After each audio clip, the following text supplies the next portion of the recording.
Good evening, ladies and gentlemen, and welcome back to Octane Online Racing European Sprint Series at Mount Panorama. This is by far the hardest track on the calendar, in my opinion. I don't know what you think, Badger. It's always one of those circuits that will make and break a driver. Having just done this literally 2 days ago, I was amazed that I went the entire race without a single second of damage. You know, there was other people that did the same as well, but it's just such a do or die track.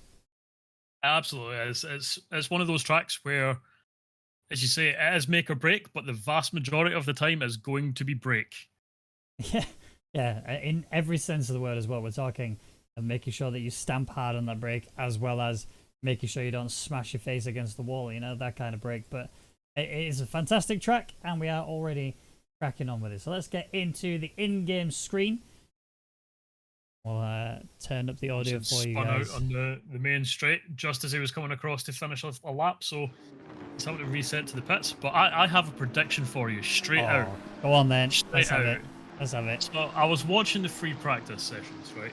And Okay. Bauer put in a 2-minute 0.3, which is an incredibly quick lap time, right? It did take him 18 laps to do so. Yeah. However, I was watching King when he went to set out a lap. His initial lap was like a 2-minute 1.4. But when he tried to do another flyer, he spun off. I am predicting that Bauer's going to be on pole. Okay. Well, I mean, that's a claim, to say the least. So you better hope that he backs it up, because that's not exactly going to be the easiest thing in the world, is it? Let's be honest, to do that. So, yeah, let me get the times up for you guys so you can see who's done what and where. So we are still only just into the qualifying session, not yet getting any times on so far. If you remember last week in particular, we were at Zolder. Levchenko in the second race 2, managed to not only win, but he did that by starting on pole and defending throughout the entire race. He took his big chungus and blocked everybody throughout the entirety of that Grand Prix. It was phenomenal. Yeah, it was great, and you know there was actually a pile up of cars there up the top of the mountain, which is not great. But yeah, doing that on this track when the straights are so long would be very, very, very difficult. But you know, he's proven time and time again that he has incredible defensive skills. So yes, I wouldn't say he's the fastest driver out there, but if he's in front of you, you're going to have to work very, very hard to get past him. Without doubt, absolutely. We have cars coming through looking like they're about to finish their hot lap. So let's have a look. I think the first car to the line is Softics. Let's see if I can find him in the... Yeah, here we go. Through the final corner, then up to the line. Lap time on the board. It's a 2:02.5. So a good starting point, a good benchmark. A banker as well, actually. But he really needs to take it further, and that's not the way through turn 1. Well, Simon Bauer, you just mentioned about how quick he was. A 2:01.2 is the new PB. I mean, Smith has just gone ahead and beaten Softic's time as well, and actually got within just under half a second of Bauer. So people looking pretty pacey, but I'm sure all eyes are going to be locked very firmly on a certain individual in a Ferrari. Yeah, everyone knows just how fast Darren King is, and you know, we've seen him put in some incredible laps and with some great consistency, but he has also had some issues. And as I say, in the practice just before now, he did spin out on his fast lap, and it looked like he was potentially going to be challenging Bauer on that lap, but he just couldn't hook it up. He did have a little bit of traffic as well, so it's definitely going to be close between these two. But the whole thing of going up the mountain is you need to keep your car doing exactly what you wanted to do. Any slight mishap and you're going to be on the wall, you're going to be causing a traffic jam, there's going to be mayhem, destruction, broken hearts and broken suspensions, so you need to keep it together. And as I say, he's already hit the wall. Yep. Look away. Look away. Oh no, I looked at the wrong person. Fredrickson, I'm sorry, mate. I didn't mean to do that to you, dude. Terry Williams. Oh, his car's broken as well. Parties in the GTR. Are you okay? Yeah. Car looks good. The back end looks a little bit beaten up, I think. This is what the mountain does to you. Yeah. Is there any part of this mountain in particular that scares you the most? I mean, to be honest, I think probably the easiest part of this track has the most terrifying name, Hell Corner, which is just turn 1, which is pretty simple. But literally, as soon as you're past Skyline, that entire section downhill, going through the S's and the Dipper, going down to Forest Elbow, all of that is just a terrifying experience. Oh, what a drift. A little bit of a clap with the wall as well, but Simon Bauer has improved his lap time to 1:07. So already looking pretty good for him. Let's get back over to TV Cam and let's have a look at who we're going to board with. Who's coming to the line? We have a car 60. That? Yeah, Thompson just crossed the line. We have a couple of people who are about to start. 305. Who's that? Williams. 305. Yep, you're right. Does have a bit of a broken rear, bear that in mind. So, and front actually. Not expecting this lap time to be crazy good. It's not looking like that car's seen a good lap, but you know, getting something across the board that's sort of representative, and then coming in and getting repairs might be ideal. But he's still a long way off the pace with that lap. Yep. So it was a 206.864 was the lap time that Williams got on the board there. Who else is coming over to the line? We have car 24 coming up. That is Wagner in his Honda, which actually, the Honda, believe it or not, is apparently, and I'm told repeatedly by Bakita, the most OP car on this track. It is phenomenally quick. So, not necessarily saying, you know, because obviously it's more about the driver than it is the car. You just need to have an incredibly good driver behind the wheel in order to actually get it to do the times that it apparently can do. But it does have that edge, so it should help Wagner and the likes get themselves up at the top. Yep, Bauer, he's also in that Honda, which could explain the severe turn of pace I saw in the free practice. But yeah, he's got a little bit of a buffer right now, but that's still not safe because he's definitely got some quick drivers behind him. Yeah, without a doubt. Good morning, Scout. And it is morning for you, obviously. It's actually very early morning for you, isn't it? Is it like 4 AM or something where you are? Maybe a little bit earlier than that? That's pretty early, to say the least. Softic crosses the line.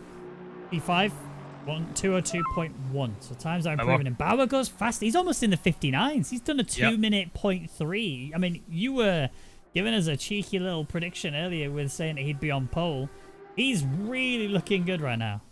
Yep, he really is. And, you know, that is the exact time he set in the free practice. So if that is everything he's got, then he's managed to get that time exactly to the 1,000th twice. So, yeah, that I kind of predict he might be able to have a 59 in him. But, you know, he's already done such good work just now that, you know, an 8/10 gap to P2 right now is a pretty sizable gap. And even if, you know, King does manage to set in a blinder and knock him down a position, Bauer will still be happy with that. Yeah, absolutely. Now, we need to talk a couple of cars that... I'm not going to point it out, but a certain someone may have just crashed again. Noticed it. There are a couple of cars in particular that are not so strong here. Obviously, each car will have its own unique abilities and disabilities when it comes to certain tracks. For example, on this track, the whole run, the overtaking areas, shall we say, so from turn 1 up to turn 2 and also down Conrad Straight and even into the little home straight little stretch we've got, the Porsche is at a weakness. It doesn't have that straight line speed. It has fantastic acceleration, so going up the hill, for example, is pretty damn good. But when you look at the likes of the Ferrari, which is a pretty decent all-round package, it starts to come into its own a little bit and actually starts to be really quite strong. Its top speed going down the Conrad Straight eventually will reach like 284 kilometers per hour. I know, you know, the Aussies like to use their kph. I know that a lot of the European ones, us British people, like to use the Alpha units when it comes to measuring speed and distance. Now, speaking of a Porsche driver, Fortune has entered the chat. Good evening, Fortune. Good evening, McFreelick. How are we all doing, people? Are we ready for a nice, exciting race here in Bathurst? I know I am. Yeah, I mean, honestly, like, this track always delivers in some regard, you know, whether it be through incidents or just sheer wheel-to-wheel battles and pushing each other in mistakes and corners and stuff. It always delivers, and it's every lap is terrifying. You know, it doesn't matter if you're in the lead by a minute. If you're on the final lap, there's every chance that you're not going to finish this race. Yeah. So, yeah, you need to take every lap so carefully and just try to keep it out of the walls and try and keep your back end in check. I mean, I try to do that on a regular basis, but it doesn't always work out for me. Okay, we have a fair few people out on the circuit getting in their final few runs because we have 3 minutes 40 remaining on the clock before the qualifying session is over, and this is sprint. This is not super sprint, this is sprint. So we've got one qualifying session going into a singular race per split. Bit of a oopsie there from Thompson. We're going to quickly look at that. Although, can I just say, every person that I've jumped to has crashed. Yep, and I think King and Fredrickson just had a coming together there as well. It looked very much like they were both off the track at the same time, so they might have words with each other after this. I'm not too sure, but King needs to get a lap in, so he stayed out. He didn't revert back to the pits because basically this is it. This is his goal. If he goes now, he gets 2 laps in, and he can try and make something work.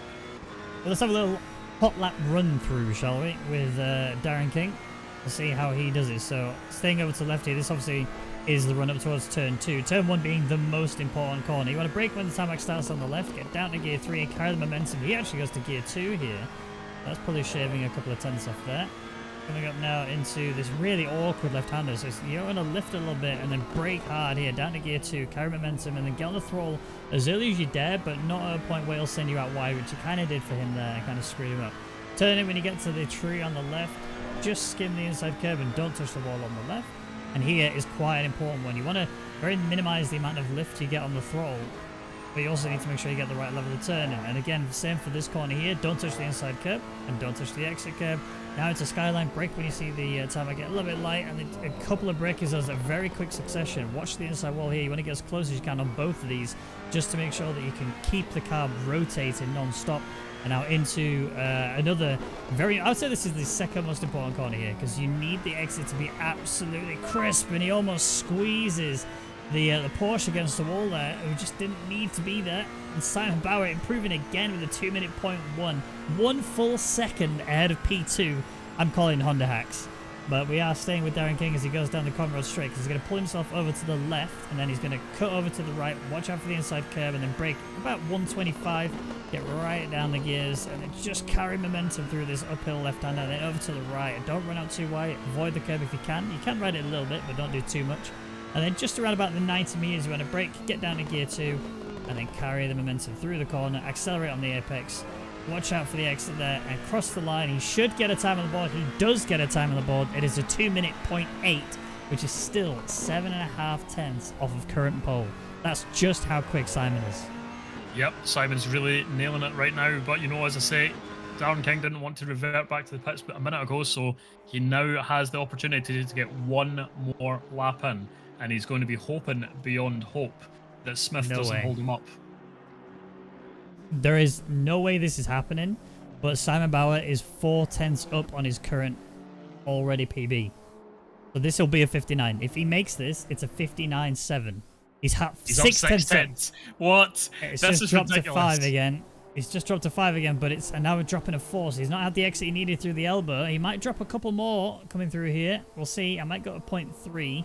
I'm just staring at that delta, waiting to see if it drops any further. But still, 0.4 is incredible. It's still going to be a 59 if he can pull it through. And actually, also to note, Darren King, 6 tenths up on his current BB as well. So we'll see if he can actually start contesting with Simon. But either way, like if Simon does improve this lap, those 6 tenths, 7 tenths now for Darren King are not going to be enough. That the Simon Bauer's lap time has only gone up by 3 tenths now rather than 4. So it's actually reclaimed a little bit coming through the final corner, sprinting to the line. Is it going to be a 59? It is a 59.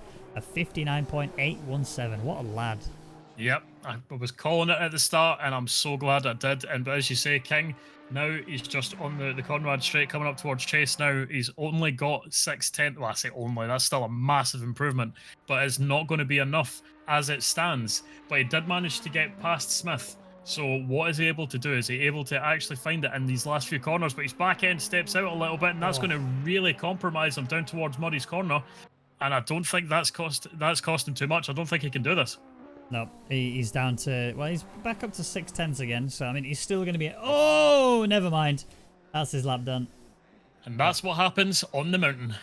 Yeah, I mean, he was, in fairness to him, he was obviously pushing really hard to try and improve his lap time. But, yeah, it is a big sad. So, currently, there are a few drivers out on the circuit, but only one of them now is actually improving lap time. Vesemel was on a hot lap, but has crashed and has now brought himself out of the really improvement times. 2/10 up here for Barnett, which might just put him ahead of Thompson if he can continue, but he's now actually down to just the singular 10th. So this final chicane and the final corner are going to be very crucial to get the Category 5 Huracan up into P6.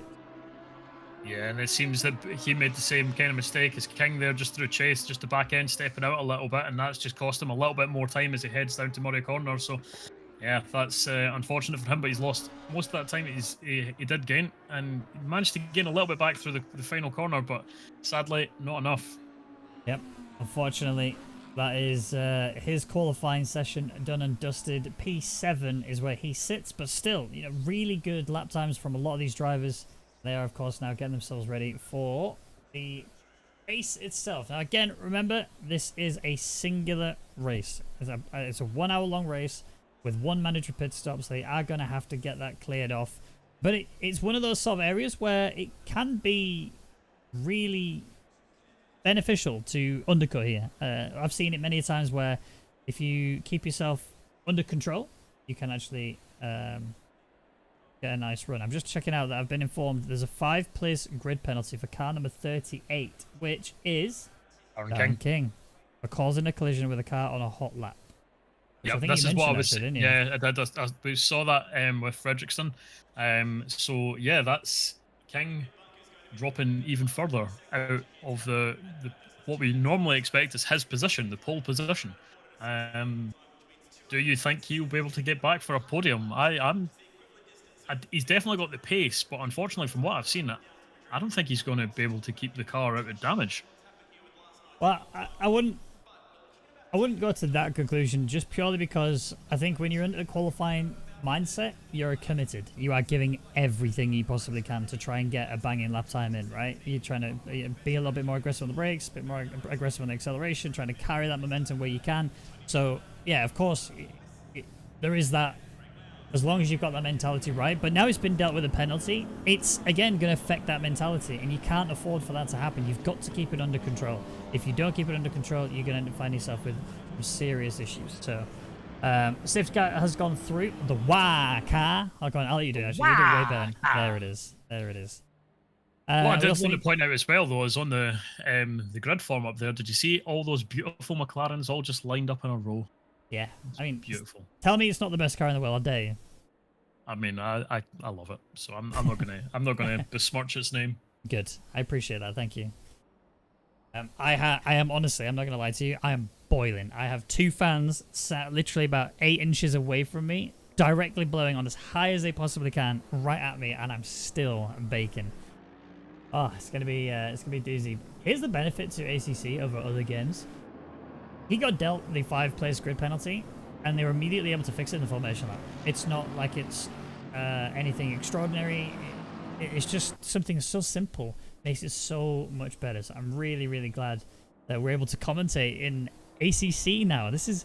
Oh, we've changed people, Badger. We're grand people. Yeah. You know, not only is it really nice to have...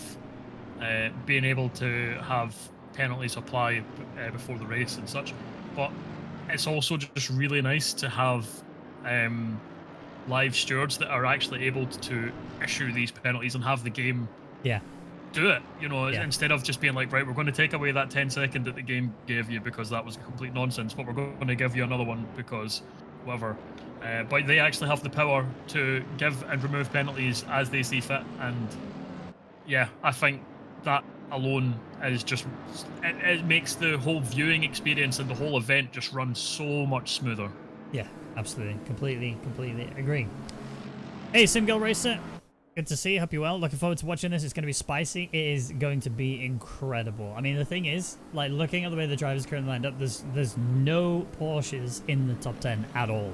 So Vesemel, Pierce, even Williams, I've seen these drivers really give themselves a push and a half and actually pull off some phenomenal driving. Vesemel in particular, like, look at last week. He was all over the back of Levchenko, just could not at all manage to get past him. The big chungus held him back. And Pierce, it was, if I remember correctly, it was Pierce who absolutely flew through the field, catching up, and I think he took the 2nd place overall, which was very good to see. Yeah, after he got past his teammate, it was a little bit back and forth for them for a little bit. In the end, Pierce really made a charge towards Levchenko, and the big Chungus managed to keep it all in his favor. But man, that from lights out until the checkered flag, that was just such a battle. Oh, it really, really, really was. Okay, so I'm going to try my hand at some drone cam goodness here for you. All right, we're going to see if I can get a nice view of the entire grid for the start of the race going up towards turn 2. Because we know turn 1 is already going to be a bit of a squeeze. Going up towards turn 2 is going to be even more so. Mark Rosendahl, the pole time was a 1:59.7. 7 something something. I didn't get the what the other something something was. Oh yeah, phenomenal. Yeah, I cannot get it right now either. But it was, yeah, it was fast. That's what we're saying. Yeah, bloody quick. And of course it was a Honda on pole, just for a change. Yeah, at Bathurst. But yeah, now the drivers are obviously going side by side. We're getting ourselves ready for the start of the 1 hour long race. Remember, mandatory tyre stops, so they are going to need to focus on choosing the right time to get into the pits. One more corner to go.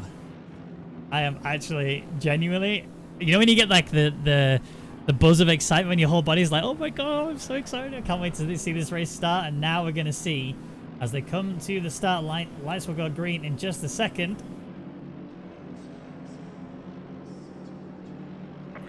And we are away, and it looks like Bauer's got a pretty good start. The McLaren's actually got a good start as well. That might even follow through and get on the inside of Mercedes, and has done so. Mercedes gets onto that curb there, which has really not benefited them at all. We're going to follow back a little bit further now. We've got the McLaren being chased down by the Mercedes, which he did just jump. We've got the Ferraris going side by side, so King actually having a really good run coming up towards turn 2. I think we're actually looking pretty good overall. Just going down the inside. Who is that? That is a Ferrari is trying to send it on the Lambo. He's not got it done. King make the move on Barnett, but he kind of almost just slowed down. I think it was Walker. It wasn't ideal, but you know, if we have a look at the front, it's actually been a pretty good getaway, all things considered. For Bauer, he's built up quite a gap. Yeah, he is off. He's honestly just packed his bags and left. He's not staying any longer. 1.6 second gap currently to Ogden, so really good stuff from him. Barnett's actually dropping away as well from Smith. No, sorry, Barnett has got a 1.6 second from King, which is good for Barnett. At the same time, the consistency is the matter here. You have to be so consistent. You can be as close or as far away from the driver ahead of you, but if they make a mistake, you need to make sure you react in time, otherwise death is upon you. And we don't want that. Let's be honest, we don't want that.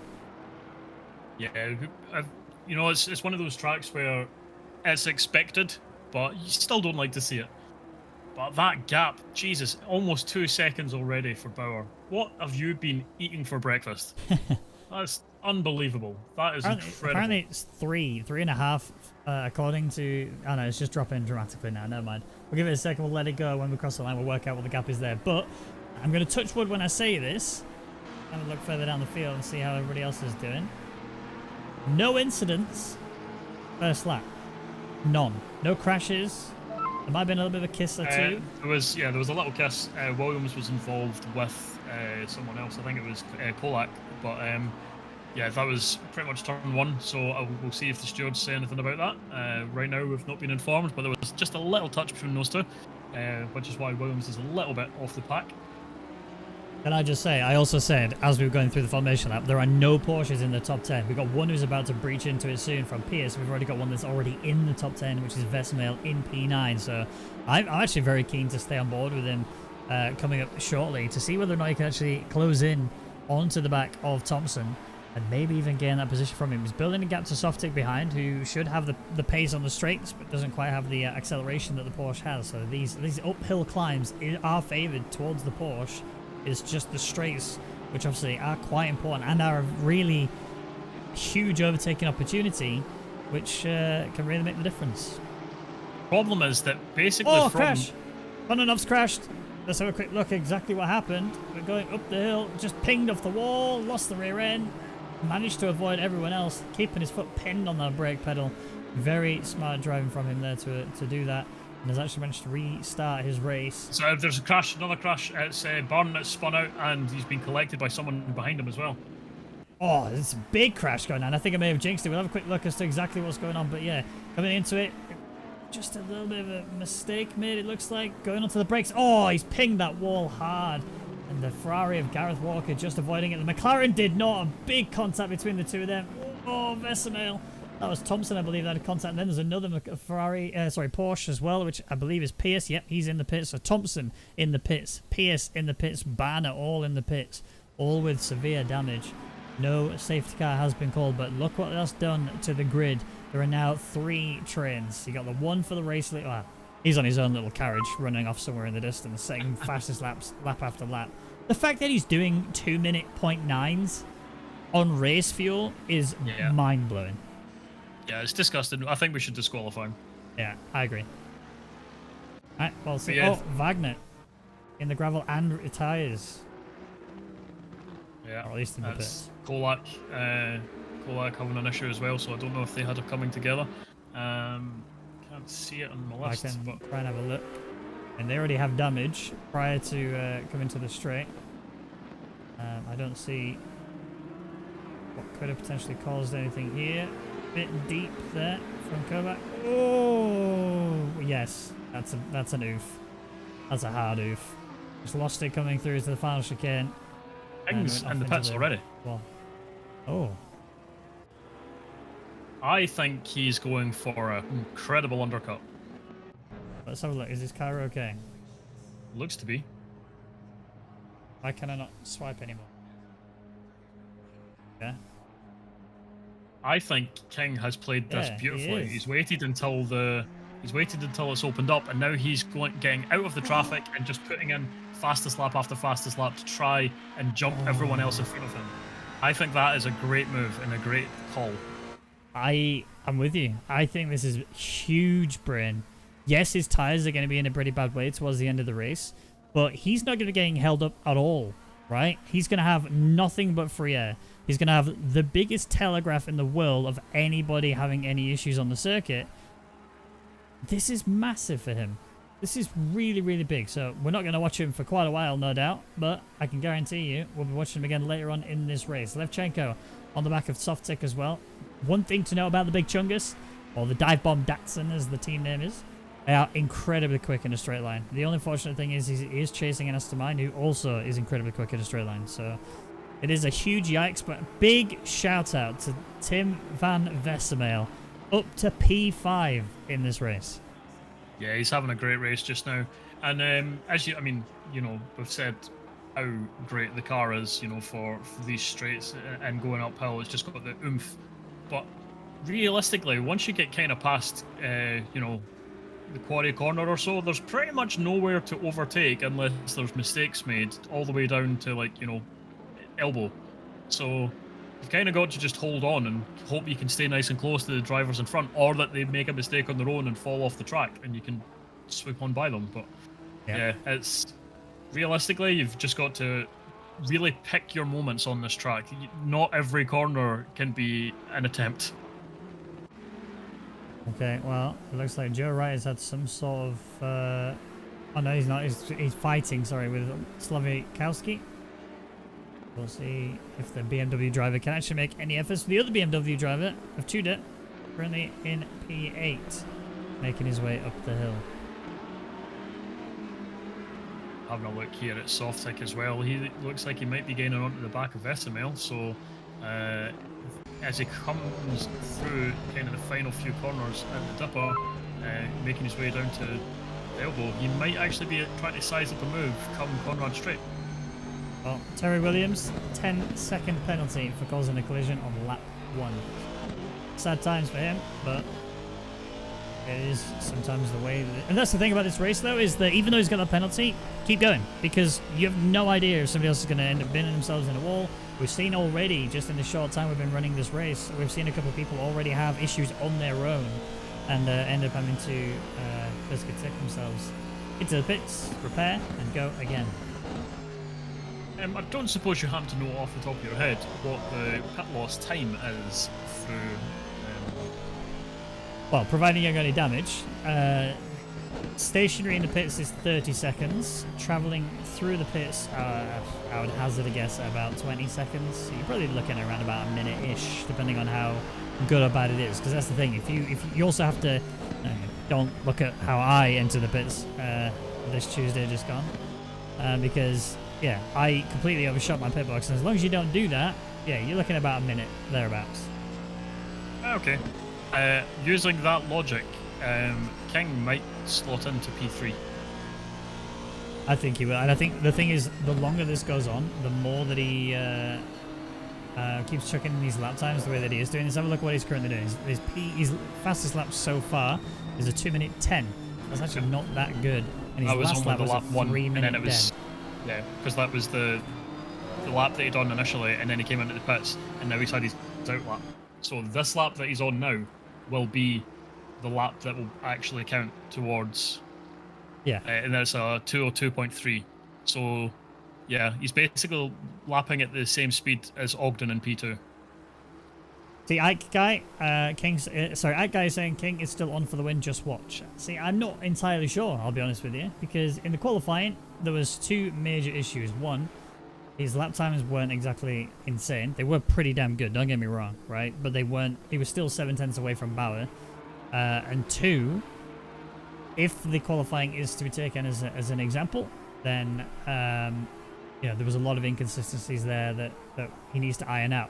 However, this is a big however, he is playing the God strategy right now, I think. My only worry is when his tyres start to drop, which they will. But also, what does Bauer do besides doing what he's currently doing and smashing out new fastest laps every single lap? Yeah, I mean, Bauer right now I think's untouchable, because right now he's sitting 2:09. That's like a second and a half faster than what King's popping in. So, yes, I imagine King is going to end up P2 right now. He's catching up to that kind of buffer zone to get in amongst Ogden and Smith. So, yeah, so long as Bauer continues doing what he's doing, keeps out of the wall, I think he's on for a winner. But King, it looks like he might still get a podium after the penalty and pitting super early. Who is that? 34, which is Slavikowski. Let's have a look at exactly what just happened to him.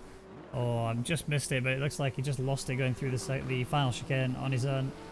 Carrying a bit too much momentum through there will do that to you, but no damage. You know, tyres may be a little bit warm, and maybe it's slightly flat spotted depending on how hard he stamped on the brakes. But you know what? Still able to race, still able to continue, still has 0 seconds damage from that incident in particular anyway. May have some from other touches with the ball. Smith was trying to catch up to the back of Ogden, got within 3/10 and just had a slight snap of oversteer and put him into the gravel, but he did manage to reclaim and get back on track, but it's lost him a lot of time. Yeah. Still P3 though. Really good going from Ben Smith to be where he is, especially in that Mercedes. It's quite I mean, I've driven it and I don't personally like it. I think it's it's not quite as heavy as the boat, but it's still pretty heavy, and when it turns, it's just very grunty, constantly angry at you for touching it. You know what I mean? That kind of car. Fredrickson though, actually under a scrap here with that's a GTI. Is he being lapped? I believe he is. Is that Levchenko? It is. Yeah, it's Levchenko. So, lapping Fredrickson. Granted, Fredrickson has been in the pits and served his pit stop, so we'll now be able to take this all the way to the end. However, yeah, it's not looking good from him to be this far down this early. Yeah, it's a bit of a surprise to see that for again such a long track as well. That's a bit unusual to see someone getting lapped this early, but again, as you say, he has been into the pits. He'll reclaim that position afterwards.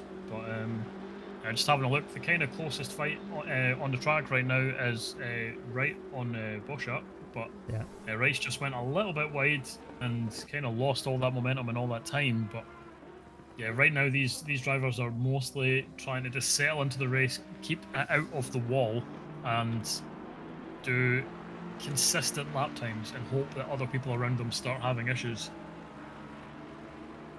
I'm just having a look around the field to see who can do what and to who. Darren King has a Aston Martin behind him. Is that Softic? Oh, must be another one. It is. Kolak. Yep. Who is also a lap down. Lots of people with damage, and you know, been to the pits, served the pit stop, bring it back out again. I think Kolak must have had a lot of damage in order to be a lap down on King. It's sad to see, but yeah, again, that's the nature of Bathurst. It will kill you. It doesn't take prisoners. It just executes you immediately, and you've got to be careful when you're going around the track that you don't have some sort of major issue. Otherwise, yeah, sadness, tears, and new front ends. Good morning, Linton Wills. How are you doing? Good to see you. Evening here, like, but you know, other side of the globe and all that. I've just had a look, and Kononov is the last driver who's not been lapped. So he is still on the lead lap. Fredriksson has been lapped, and everyone below Fredriksson has also been lapped.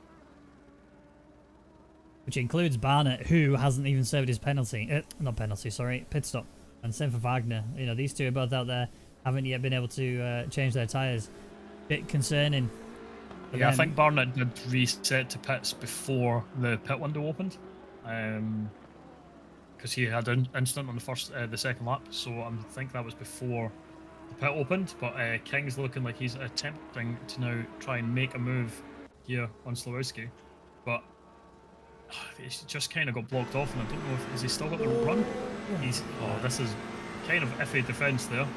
He had to lift there. I mean, there's nothing wrong for the BMW driver. He's just doing what he needs to do. And that won't help him. Oh my word! He comes so close. They go side by side throughout. And I think here King has got it done. Yep, he has. But yeah, that's the thing. You're more than well within your rights to hold the middle of the track. And he moved defend. Across twice. He moved across twice every time King went to move to the side. Because there was multiple attempts down that Conrad straight where King looked like he could go for it. Oh, we've had another crash here. Let's see if I can see. No, the damage has already been done. So Kolak has got more damage. It happened more than 30 seconds ago. So wherever it happened, it was unfortunately missed. Wright's just hit the wall as well. Wright was trying to again catch up to the back of Borchardt and just run a little bit too wide into the one of the left-handers and bumped his front right off the wall. Didn't lose too much time, but I wager he's got some damage on that car now. Was there much chaos at the start? Lap 1 was pretty good. There was a minor touch between two drivers, which resulted in one of them getting a penalty. Lap 2, we saw a lot of death. We saw a fair few cars. It was basically just one person made a mistake, took themselves out, unfortunately, and then was collected by a couple of other cars. And yeah, and then from there on out, we've had more people just making more mistakes on the hill and getting themselves more damage and finding themselves right at the back. But one person who has pitted but didn't have any contact or damage, and I'm touching wood when I say this, chat, is Darren King. So he's played the god tier strategy, and this may work out. We're all eyes on and around the field to see if he's going to be able to pull this off. Ben Smith is in the pits as well, actually. So have a quick inspection of the car just to check that there's no damage on there at all. But yeah, Darren King is going to... He's got damage on the front. Definitely wounded. Yeah, and through all that, Levchenko did manage to make a move on Softic. They had a kind of swapped places just down the Conrad straight, and they looked like Softic was going to try and make the cutback through Chase, but fortunately couldn't make it stick, and that allowed Levchenko to gain a position. Now that's put him up to P6. Yeah, good job from Levchenko then. Honestly, he's impressed me so far this season. A really, really good drive from him. King thought there would be a safety car, so he tried to pit before he got called by race control, but it didn't work out. That's a big sad. I mean, it's smart if it worked out, but it didn't, so unfortunately. I mean, it can still work out. You know, bear that in mind. It's just that now his tyres are going to be in a really, really bad way towards the end of this race. As long as he can maintain that consistency and maintain that, you know, a decent amount of pace, should be okay. Shouldn't be a problem. But that's the thing about the circuit is, honestly, one person makes a mistake, and if you don't read it in time or can't or it happens too close to you and you can't react in time, then you could find yourself in a real drama. Softic on the back of Levchenko's. Levchenko's attacking Softic last lap, and now this time the roles are reversed, and I would favour the Aston Martin in this equation, although Levchenko, the defensive machine that he is, how is Softic going to attack? Going for the inside line here. Levchenko's just come around. They've given each other the space they need. Who's going to be better on the brakes? It looks like Levchenko's going to be a bit later, have a better run through it, and actually Softic did have the ability to carry more momentum because of the line he took into the corner. But when you got a big Chungus, a big Godzilla blocking your way, there's no way through. Yeah, Levchenko once again, he just played that really smart. He knew he didn't need to defend into the beginning of the chase, and he just held it, kept the inside for the second turn, and it made it all work. But through all that, in case you didn't notice, Smith, he came out behind King. So King has gained positions. And at the moment, roughly based on the timing of the pits, he will be second once all the pits shake out. Yeah, I mean, Ben Smith did have a lot of damage, which is obviously added to him going behind King. But still, yeah, regardless of all of that, if you take just King and Bauer and the rest of the grid up at the front, yeah, he's looking dead set to be taking a P2 here. I think ultimately a P2, considering his qualifying, considering his 5-place grid penalty that he got as well at the start, I think, and also the attempted huge call on the safety car, which, like I say, if it had have worked, would have been mental. But, you know, it's, he's still looking at a P2, I reckon, like you say. Yeah, I mean, to be honest, even if he did get kind of lucky with the safety car move and got back into position, it's one of those things where he probably would have filtered out into P1, but then he still needs to hold it, you know. Like, as we say, he's had some issues, and this is the thing about this track. Death is never too far away. Oh, definitely not. But guys and girls, you can help a Ferrari get a repair on their car by clicking that like button on the video. We're at 11 likes currently. If you can get us up to, let's say 50, I think 50 is a good benchmark for this evening, or at least for the end of the first race. If you guys click that button, it makes a massive difference to the Octane Online Racing staffing team, the community within it, and it helps blow up that exposure just a little bit more, in hopes that one day we can do this to thousands of you and make more people see this incredible racing each week, day in, day out. Parties and King have just started coming together. No, and, don't say that. Parties spun out. King, I don't know. I missed exactly what happened. If you maybe watching a replay. Yeah, I've put it on a minute, so we are going to be a little bit further back than normal. We're on helicam as we go up the hill. I can hear a car a little bit further up the road than him. See, in fact, we're going cockpit cam. We can watch exactly how he sees it. There's the car. There's Parties.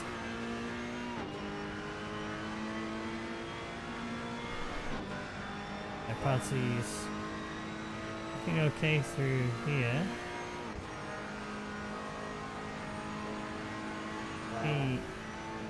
Oh, it's gonna be here. Yeah. There we go. Here. Oh, the handbrake. Oh, yeah.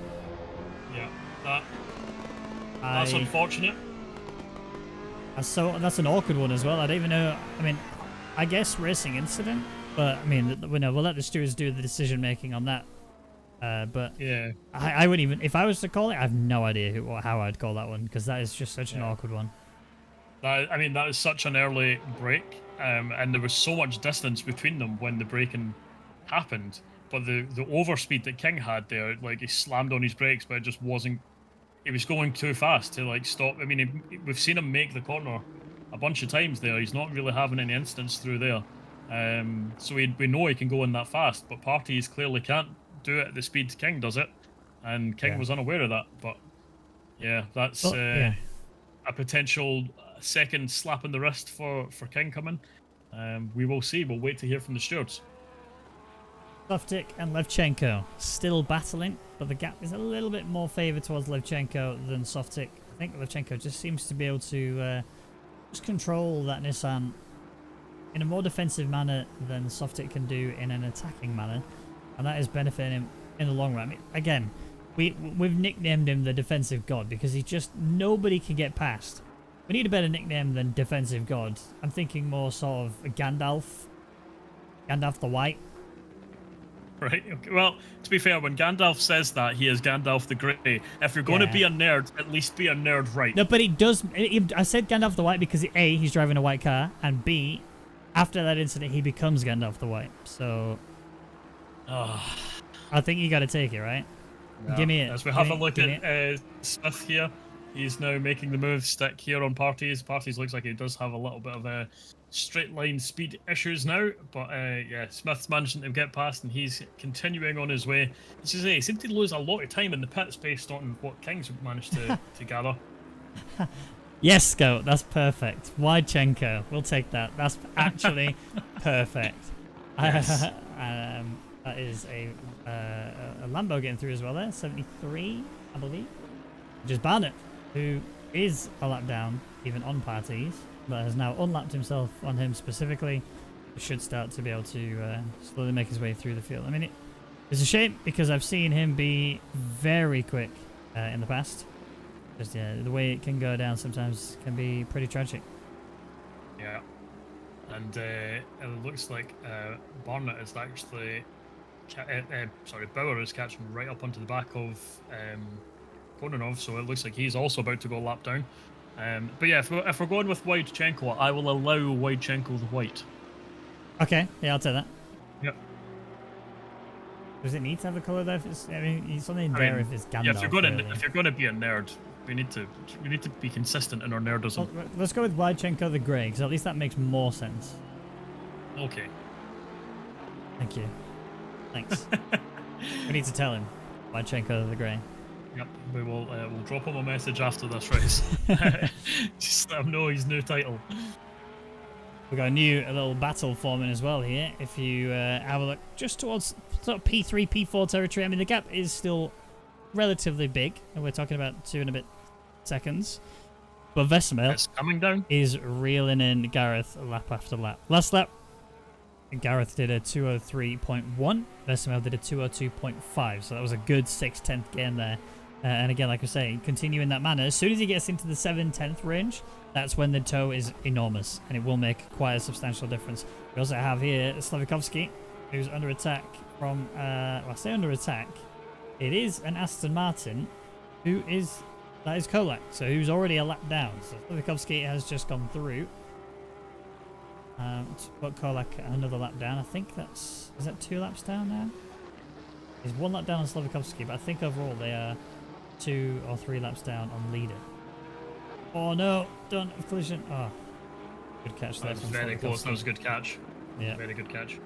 That could have been a death. Back through. But yeah, touching back on Vesemel. He's Ben Smith. And a bit of a trek into the gravel. Did avoid the wall, so we'll be able to live to fight another day. I mean, Ben Smith is fast. That's not, there's no question about that. He did a 201.9 as his best lap so far of this race. Not equally in race. But the consistency is the problem. You've got to be able to do this lap after lap after lap. If you can't, then you are going to find yourself in a world of pain. And Vesemel, he's closing in. Yeah, he's getting there. He's only a half second behind now, and we can definitely see something happen. Probably not right here. He's not going to try and make the move into Muddy Corner, but he definitely could make it stick up Mountain Straight. So we'll see if he can just stay nice and close through Hell Corner here and get the slipstream and see what he can do. Oh. Vesemel's had such a good run there. That's Gareth looks in very trouble very early in the straight, so he's going to stick for the inside and see if he can hold it. But the overspeed from Vesemel there just looks like he should be able to get this round the outside. We'll see him coming into the braking zone. Problem you've got is the Ferrari's just got so much straight line speed and going around the outside through turn 2. Gareth backs out. Gareth could have actually stuck his nose in there and forced Vesemel into a side-by-side. And as I found out on Tuesday, going side-by-side through turn 2 is so difficult to control. There's no grip there. It's like driving on ice. But Gareth, being the respectful driver he is, has backed out and soft tick in the pits. Let's quickly check. Is that because of damage, or is that because he's serving his pit stop? I mean, the front end has a couple of scrapes. Side has a couple of scrapes too.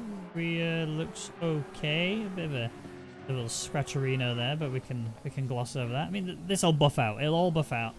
Definitely has a few seconds of damage there, no doubt. But, clear that off in this pit stop. Yes, you'll lose a couple of places, maybe. I think it's well worth it. Yeah, it should be worth it. I'm just looking, immediately jumped to King to see whereabouts he is in the lap. He's actually just went through Griffin's Bend, so he's still got basically the entire lap to go. So, I know, the timer just hadn't updated, so he has managed to jump to soft tick as well. I was about to say, I mean, Yeah. I was wondering why he lost so much pace, but yeah, soft tick now coming out and slotting in behind. But yeah, King here still kind of looking good to get on the podium. Obviously, penalty depending. But right now, I'm just having a look to see. He's kind of catching up to his teammate, right? He's caught him up in the exact same section again as he's just coming through the S's here on the dipper, and he's just so much faster here than pretty much anyone else on track other than Bauer. And he needs to be very careful when he's catching up to people here, because it could easily end up like it did last time and knocking the driver out of control, which you definitely do not want to do against your teammate.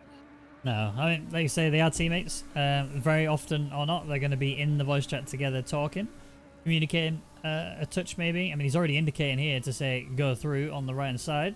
That's the problem with these indicators, is a lot of people can misread them. It could be I'm coming across to your right, or it could be you go through on the right and Joe does move out of the way to let Darren through. And yeah, that is benefited him overall. Yeah, that was great teamwork there by Wright. He knew that King was much faster, and so he's just let him out of the way, continue on. Wright still needs to pit, so realistically, it's not a fight worth having. You know you're going to lose that position eventually.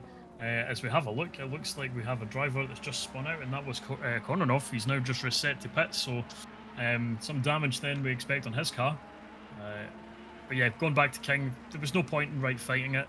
He's already lost the positions based on the pit stop alone. Yep.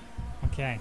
Continuing through this GP, 25 seconds is how far Bauer is ahead of P2, which is currently Ogden coming down Conrad Straight. Looking at them both, they both seem pretty damage free.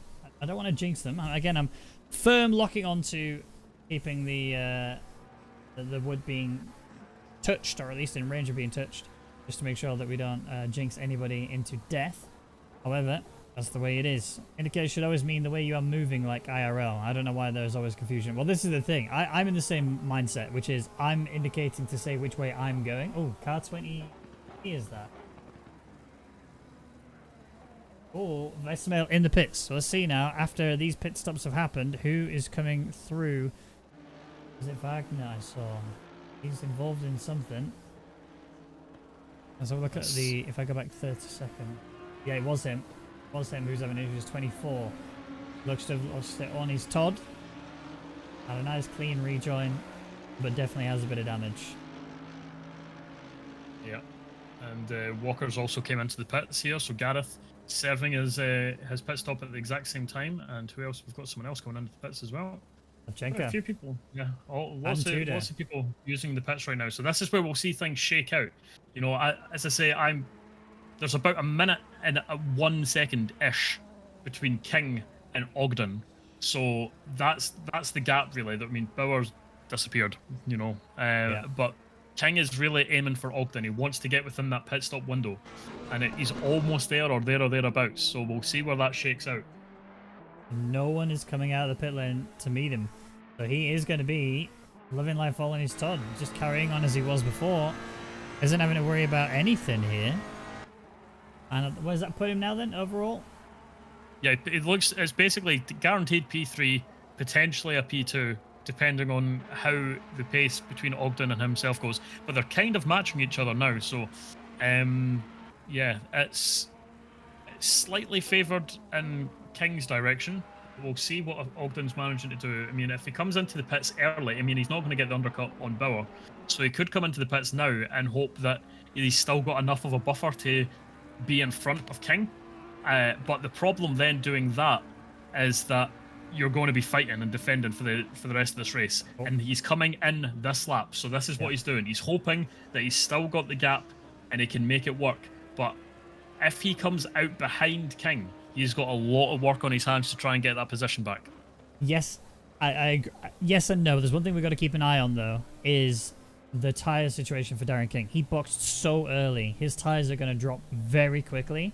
And the scary thing is, anybody who is, if they start coming up to the back of Darren, are going to find themselves kind of being held up to an extent. You know, you're going to start to see a bit of pain from these guys, a bit of suffering from them, worrying about whether or not they're going to be able to look after their tires and make sure they don't get caught up in his back end if he makes a mistake. If he starts dropping lap time, it could really bunch the pack up even more. We could end up with like a last 25-minute scrap all the way to the end of this GP. So bear that in mind. You know, Darren King may be P3 right now, looking at a P2 depending on when I think he's guaranteed a P2. Ogden's only just started moving, so he's got to stick on the pit limiter for another several hundred yards. I think King's coming out in P2, and there he goes going past him. Yeah. So Ogden has lost his position, and now he's got to hunt Darren King for the rest of this race. Where does he come out in relation to Vesemir? Vesemir is just coming through turn 1 now. So he's got a good gap. He's got a pretty healthy gap. But yeah, like you say, Darren King now P2, race leader, car 13, still yet to box. Has not yet boxed. A worry still for Darren. Yes, he's P2 and this is fantastic.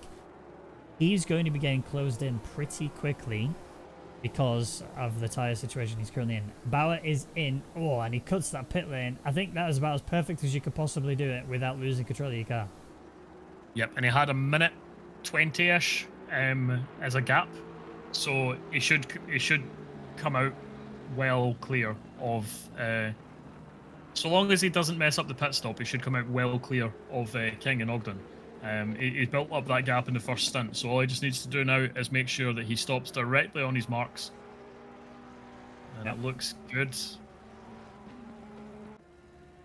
Yeah, I mean, I think Bauer is going to be in the lead still by quite a margin. I don't think anyone's going to be able to take that away from him. I mean, Ogden coming out behind King just kind of shows the strategy call that King made. Regardless of, even if you factor out the safety car, this is still a big strategy move from Darren King, because again, he didn't have to worry about anybody on the track. He didn't have to worry about whether he's going to, apart from that, Nissan ended up catching up and running into the back off. But other than that, he didn't have to worry about anybody at all. He just carried on doing his lap times and was able to chuck in some godly pace. Marius Fredriksson is currently being hunted by one Honda, which I think is Wagner. Could be wrong. And Bauer is out, still got roughly 25-second lead. So yeah, he's still gone and in the distance. But the battle for P2 is on. Ogden will be hunting down King now, and we'll see next lap if he's managing to close the gap. Well, it's not even just Ogden, because Vesemir is also looking very quick, and Gareth Walker's also chucked in some pretty good pace so far. In terms of the lap times difference between Darren King and Vesemir, because obviously we're still waiting for Ogden to do a full lap that isn't his out lap.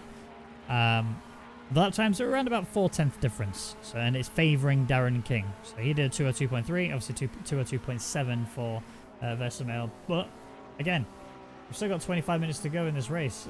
King's tyres are just suddenly going to fall off, and they're going to feel horrific when they do. And on a track like this, if they fall off at the wrong time, death.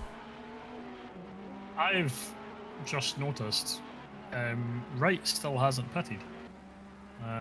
Yep.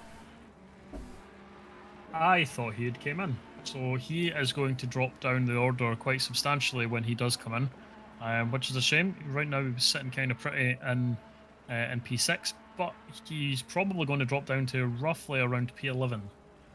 I wonder if he knows though. I wonder if he knows that he hasn't served his pit stop. I mean, I imagine he should. It's not the It type of thing that you would forget. Oh, it says it, but if you're of the opinion... Oh, Ogden. Oh. Is that... Wright's also just Is crashed. that disconnection? Ogden looks like he's disconnected. Yeah, that's in the trees. What's happened here? Let's see if we can see the ET moment. Da, da, da, da, da, da. Well, F's in chat for Ogden. He was looking at a is... potential P2. A podium was pretty much his, and now he's either doing Jurassic Park or ET, whichever one. That's heartbreaking, but we've still got a race on our hands, as you say. Vesemir can start catching King. He's got the better tyres, but I'm really curious as to what Wright's going to do. As I say, he was going to pop out at P11. It's probably going to be about P10 now. He's coming into the pits this lap, so he is coming in. But as I say, he's probably going to be around parties. Vesemale was 69 thousandths. Nice. Faster than Darren King that lap. Oh, baby. It's coming. Oh, They're no. out in the pits. Oh, I'm sorry, chat. Can't take him anywhere. I cannot take him anywhere. We had a big discussion earlier about how England didn't even invent football, so he needs to shut up. Yeah. And then we found out that neither did Scotland, and it was China. Well, I'm still saying it was Scotland, so, you know. We've got more of a claim to it than you do.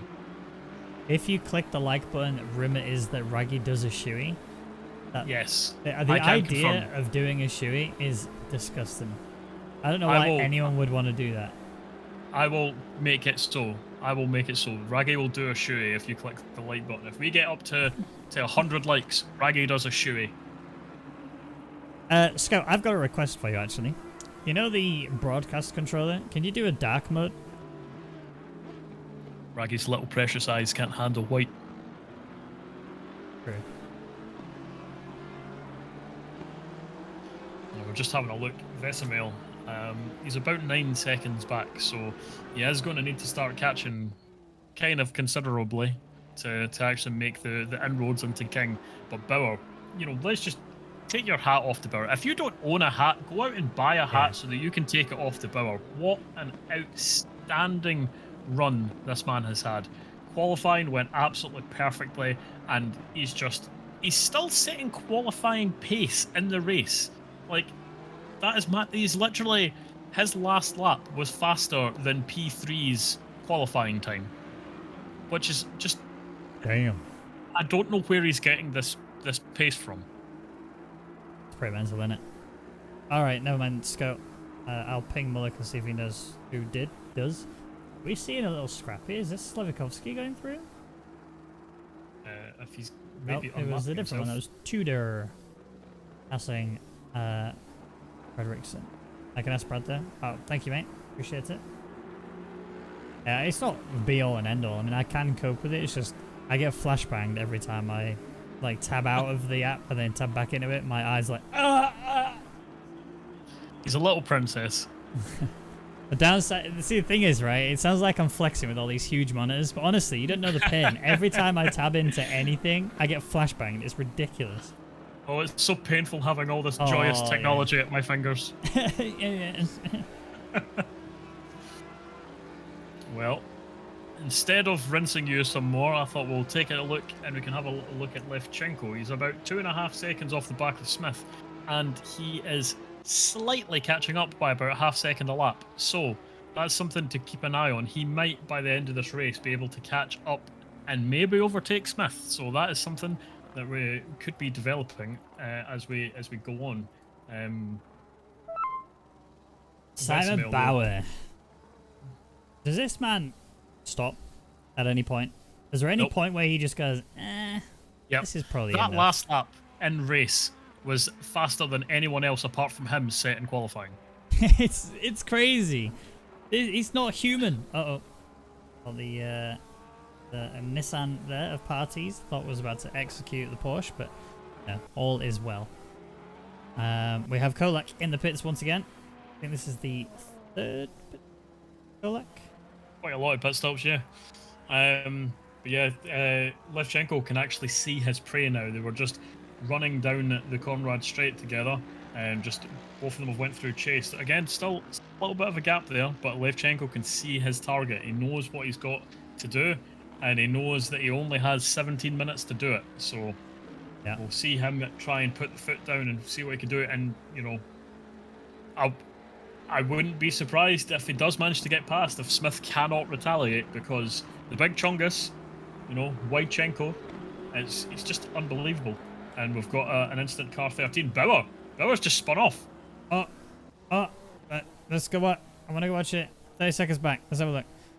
Let's go to. I'm going to use chase cam for once, just so I can see exactly what he did. Through, flying through there. Too early. It's going to be too early. He's going to drop off it. Oh! Oh, and he hits the wall. He's got damage. And he hits it twice. This is confirmation then. He is human. Yes, not a robot. And a limping robot. Because that car is significantly wounded now. Bear in mind. So let's see what's the gap. What has that done to the gap? Where is leader? 12.8 seconds behind still for King. So it's the gap came down in half, but that's still a large gap to close in with only 16 minutes to go. Obviously, King's car, to our knowledge, does not. Well, I suppose actually I was going to say to our knowledge doesn't have damage, but he did give a big old boot to someone earlier. I think it was Parties. So yeah, King is also in a damaged car. So we'll see what their lap times are moving forward. But yeah, Bauer just lost 15 seconds on that lap. So imagine having a lead that's so great that you could lose 15 seconds and then still be 11 seconds ahead, almost 12 seconds ahead of the next closest driver. That's great. Ooh, somebody else has gone. Who is that? R24, which is Wagner. He's just teleported right back to the pits. Just in quick response to Scout, what happened to the Macca? Where did he go? Disconnected. It was quite sad. He was driving fine, and then he just went. Yeah, it looked like he might potentially catch King, but unfortunately, internet problems can plague us all, and he decided to fly off to the trees. Playing the Jurassic Park theme tune for some reason. It just felt right, you know? I felt like that should have been the ET song. I think it's just because you can't remember the ET song. That's true. Do you know the ET song? I can't, no, because now all I can think of is Jurassic Park. Right, I think we got to. I think for the benefit of everybody, I think we need to find it. Well, good luck with that. ET theme song. I just realized I can't play this on stream because it'll get DMCA'd. Never mind. I could sing it myself if I listened to it myself. Hold on. Bauer's had another issue. There's only a 3-second gap now to King. Oh, we are on a 30-second replay here. He's been overtaken by a McLaren. Either he's had the issue already. He looks like he's not in control of that car properly. He looks like he's now scared of it. Yeah. What is he doing? This looks like issues. I mean, he took a knock and a half on both the rear and the front. I cannot believe, after all this domination, there is only 3 seconds between Bauer and King. I mean, catching up the 12 seconds. Yeah. No, he's understeering. So catching up the 11 or 12 seconds was going to be ridiculous. But catching up 3 seconds with 14 minutes to go, that's entirely possible. Yeah. This is I don't on. have words. This is on. 11.4 was Bauer's lap time. Oh, I know what the ET theme tune is.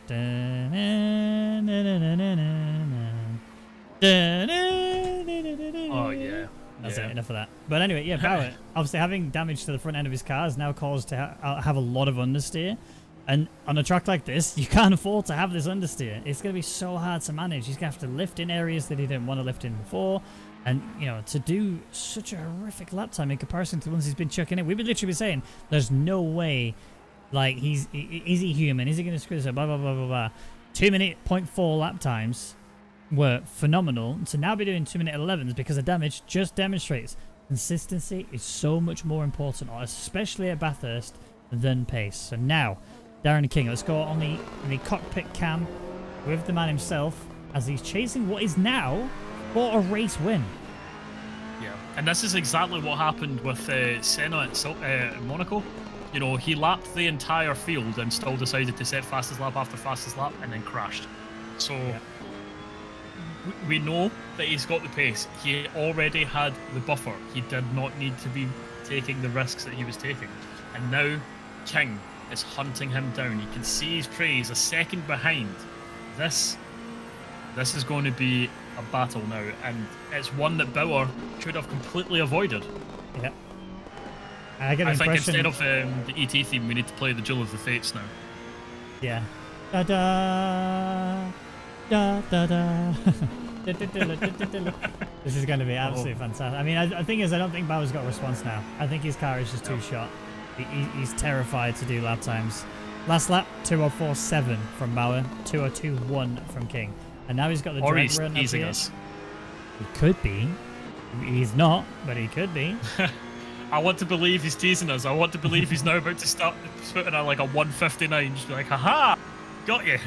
And Bauer is holding more to the right, but kind of central, which is going to make it really hard for King to attack it. And you can see King just couldn't do it. He had to back out, and that's kind of now put the pressure onto Bauer to not make any mistakes. But again, it's also giving him a bit of time to sort of try and re-gauge himself, work out what he was doing wrong. I mean, he was losing so much time on that previous lap to what he's now. And all he has to do is just be the wider car, do the Levchenko, the Widechenko, and hold him back. Yeah, he's got to hold him back. But you know what? Speaking of the complete opposite, King needs to get a move on because we don't know yet if he's going to be getting a penalty for his collision with parties. So if he is getting a penalty, he needs to get gone and build up a big gap. So he's got to make the move stick, and then he's got to disappear into the distance. And as you say, Bauer right now doesn't look like he really has an answer. So coming out of elbow right now, he's going to have to get the best exit he can possibly get and hope that he's got enough of momentum on the straight.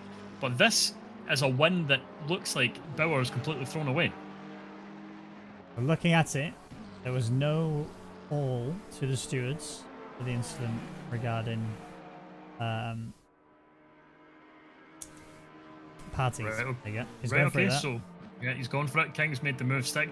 Bauer just does not have an answer, and you know, it's heartbreaking to see because you know it's one of those things you want the guy who's been performing at his absolute peak to do well, and through basically one mistake, it's totally cost him everything. And yes, he's probably got enough of a gap to Vesemil. Okay, never mind. All right. I got excited because if you look at the weather forecast at the top of the screen. Yeah, rain in 30 minutes. Yeah, but we have 10 minutes left, so. Yep. No, I got excited. All right. I did see it. I just saw the rain flag. It's like, oh, we're gonna get rain. Let's go. And then yeah, it's too late for that. Like a kid at a candy shop. Honestly, my chops started moistening up there. I was getting very excited. Yeah, so, but Bauer should be able to hold on to P2. You would imagine 10-second gap with 9 minutes to go. Vesemil will be right on him at the end of this, but will they be able to make the move stick? There is still a way that Bauer could win this, and that's if King does what Bauer did. Yeah, puts true. it in the wall somewhere. I mean, we've seen King already make mistakes, but the thing is, the mistakes that we've seen King make predominantly were on qualifying laps when he was trying to get every single thing that he could out the car. Now he's in the lead of the race. He knows he's literally seen Bauer make the mistake. You've got the gap, you've got the pace. Do not take risks. Yeah. But again, we've seen a couple of people have actually left the session through choice, not like Ogden where he just got disconnected. But wait, Gareth Walker in the pits? No. Gareth, no. Can I see it on a minute replay? How broken is his car? It's already broken by this point. That's heartbreaking. F's in 1 minute 6 damage for him. That is huge. F was actually going really well for Gareth as well. I think he was in top 5, wasn't he? I think he was actually P4. I think at the point of when he crashed. Yeah, I think he was in P5, but yeah. Regardless, he's had a fantastic race. Yeah, that exactly. Is, not the way we would like to see it go. Not the way we want to see it end. But I mean, he could still get out of the pits and roughly be there or thereabouts in terms of his parties is still coming into we're still left into the chase now. So yeah, parties is miles away. So Gareth's still P8, which is still good returns. Yeah. For what has been a long and difficult race. So continue on and make sure you don't have any more mistakes in the final 7 minutes. But yeah, that is heartbreaking to see. Now, again, touching wood when I say this, because I don't want to influence the pain in any way. I don't want to jinx anybody. But imagine if our race leader has some sort of major issue now. Not that you're trying to I'm jinx it or clinging. anything. No, I'm clinging onto the desk with both hands. I don't know how else I can anti-jinx this. But if you want to feast your eyes upon Tudor right now, he's catching up to the back of Softic, and it's only 7/10 behind. And as they come through Hell Corner now, coming up onto Mountain Straight, let's see if he's able to close that gap a little bit further by the time they get to Turn 2 in Griffin's Bend. What's your opinion on the BMW's engine sound? I mean, I was taught from a very young age, if you can't say anything nice, don't say nothing at all. Okay, good. Alright, well, we're in the same mindset then, that's fine. I'm not keen. There are only a few cars I don't like the engine sound of. That is one of them. Yeah, it's I don't know, it sounds more like, you know, there's a bag of nails loose upon that engine. What is your favourite engine sound in this game? I mean, I haven't listened to all the GT4s, to be honest. Right, GT3s only. So don't acknowledge GT4s. Sorry. Yeah. I mean, the only one that's actually springing to mind is the Ferrari and the McLaren. The Ferrari is only good for the downshift. I don't like the engine sound just on its own. The downshifting is incredible. That sounds really good with the crackling away. Oh yeah, man, yeah. that sounds phenomenal. Sounds like it's got a kick. Yeah, yeah. I just don't like the run up. You know, as it's climbing the revs, I don't like the sound of it. It just doesn't sound good. Porsche is a very good zoning car. The McLaren is, I'll be honest with you, I'm not overly fond of the McLaren engine sound either. But yeah, as Alex says in the chat, the Aston V12 is a lovely sound. It's incredible. It's just a shame that the car is not that good. The Nissan sounds quite good. Yeah. Audi sounds quite good. I've jumped on board with Softic there just to listen, and actually, yeah, it does sound pretty nice. But the one thing that always gets me is the Porsche just sounds like, you know, the Sky Electric cars? It just sounds like that. I'm just not a fan. What Sky Electric cars have you driven that sound like this? And how much money did you pay for that? Just the whining sound. But it's so prominent in the Porsche. It's so prominent. Have you heard the Audi? Yes. The Audi is the only one I think that still sounds like a road car in a lot of ways. Yeah, I guess. Alright, but also to note, the Aston that's been running this league is the V8 Aston, not the V12. The V12 sounds more like a Formula 1 car. Oh, baby.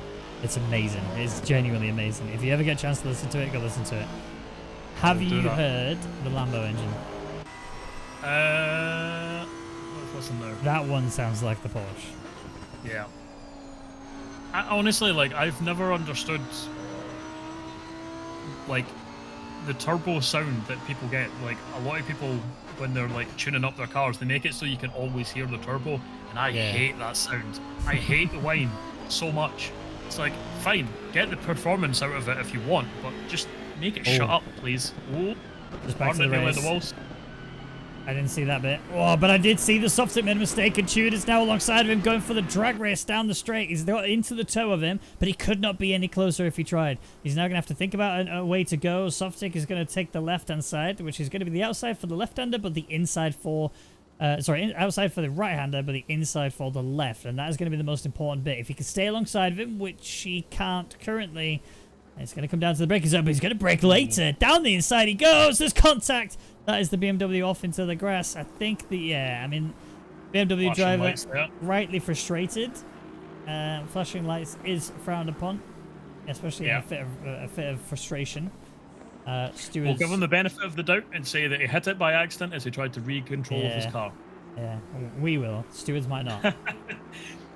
Yeah, that is definitely something that will get looked at. But yeah, we can understand his frustration there. That was quite a late send and a big dive bomb from Softic. But realistically, it looked like he was still going to make the apex. So I'd have to watch it again to see if he was alongside enough to make it viable into the braking zone, but it looked like he was making the apex, and just Tudor did not really leave much space.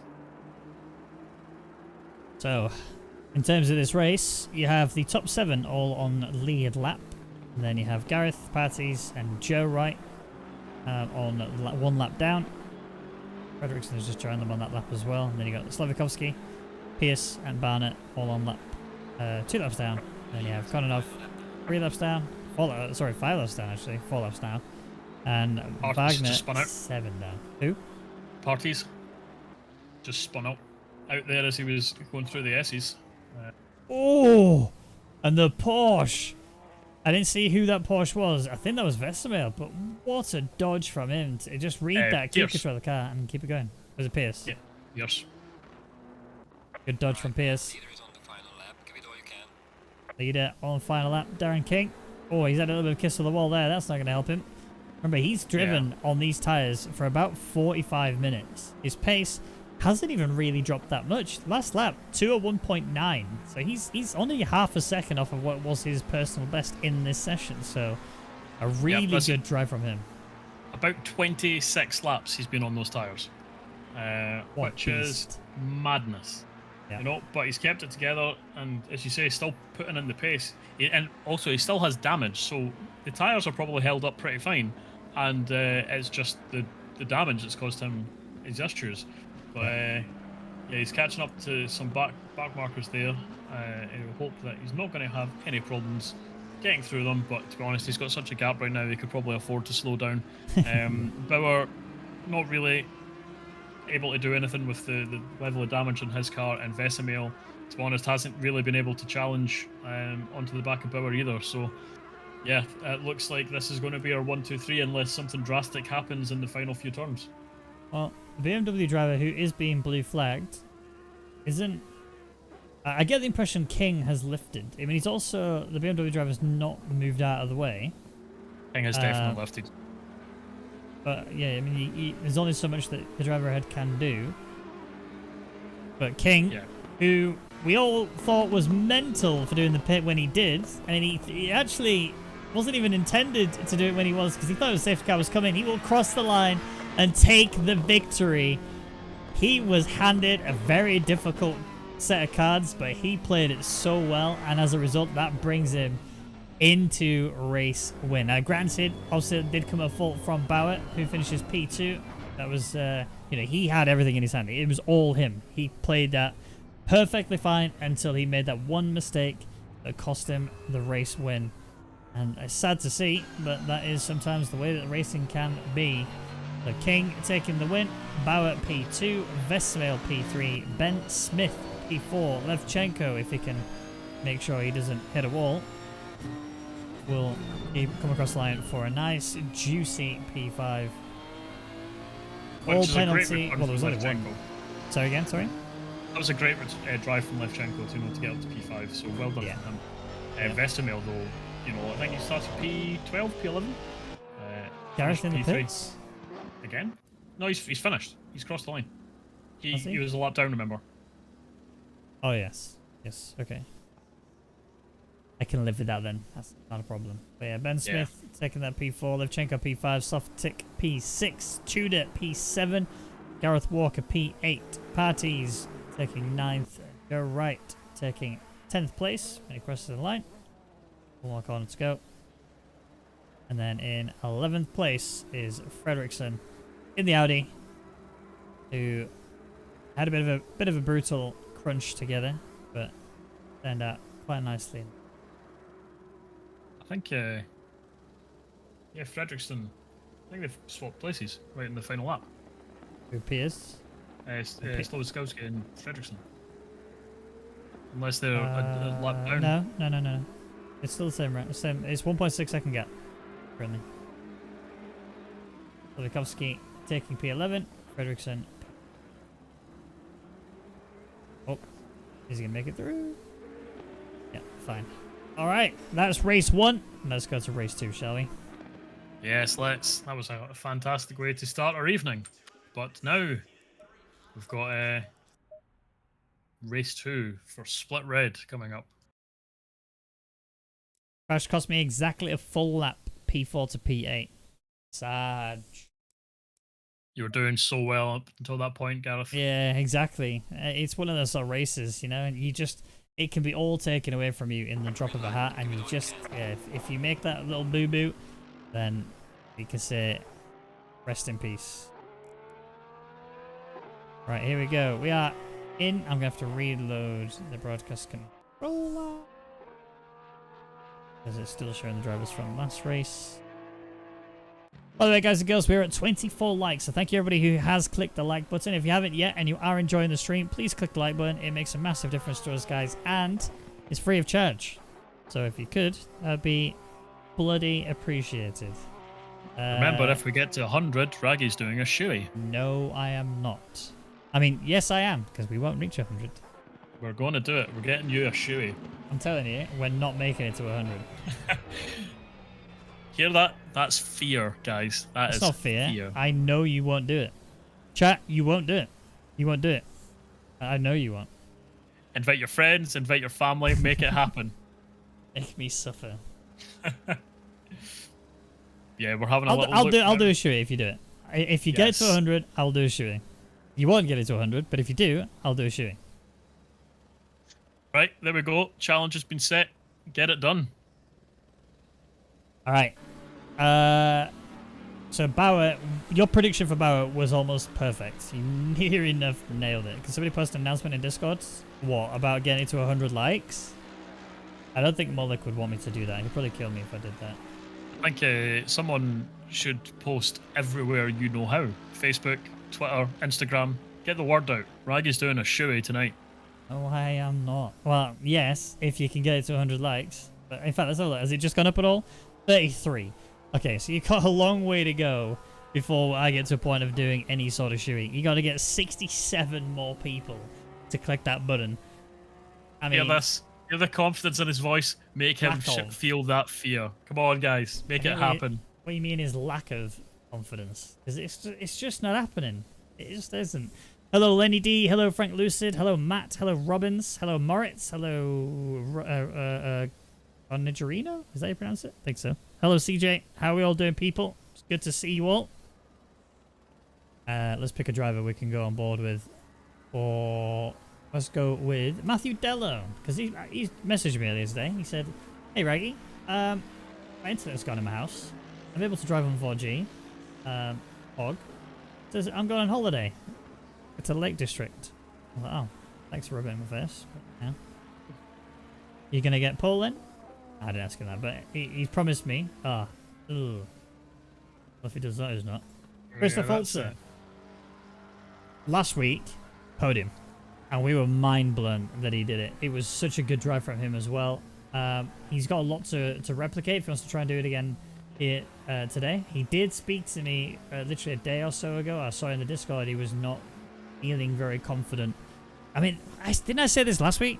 I'm pretty sure I said the exact same thing last week. Yep, you did. However, just a thing to keep in mind for a good friend, Christopher Fultzer, is that he drives on a controller. Mm-hmm. And this track is so difficult. It relies a lot on your feel and your comfort and feedback from your equipment. He doesn't get feedback from his equipment, realistically.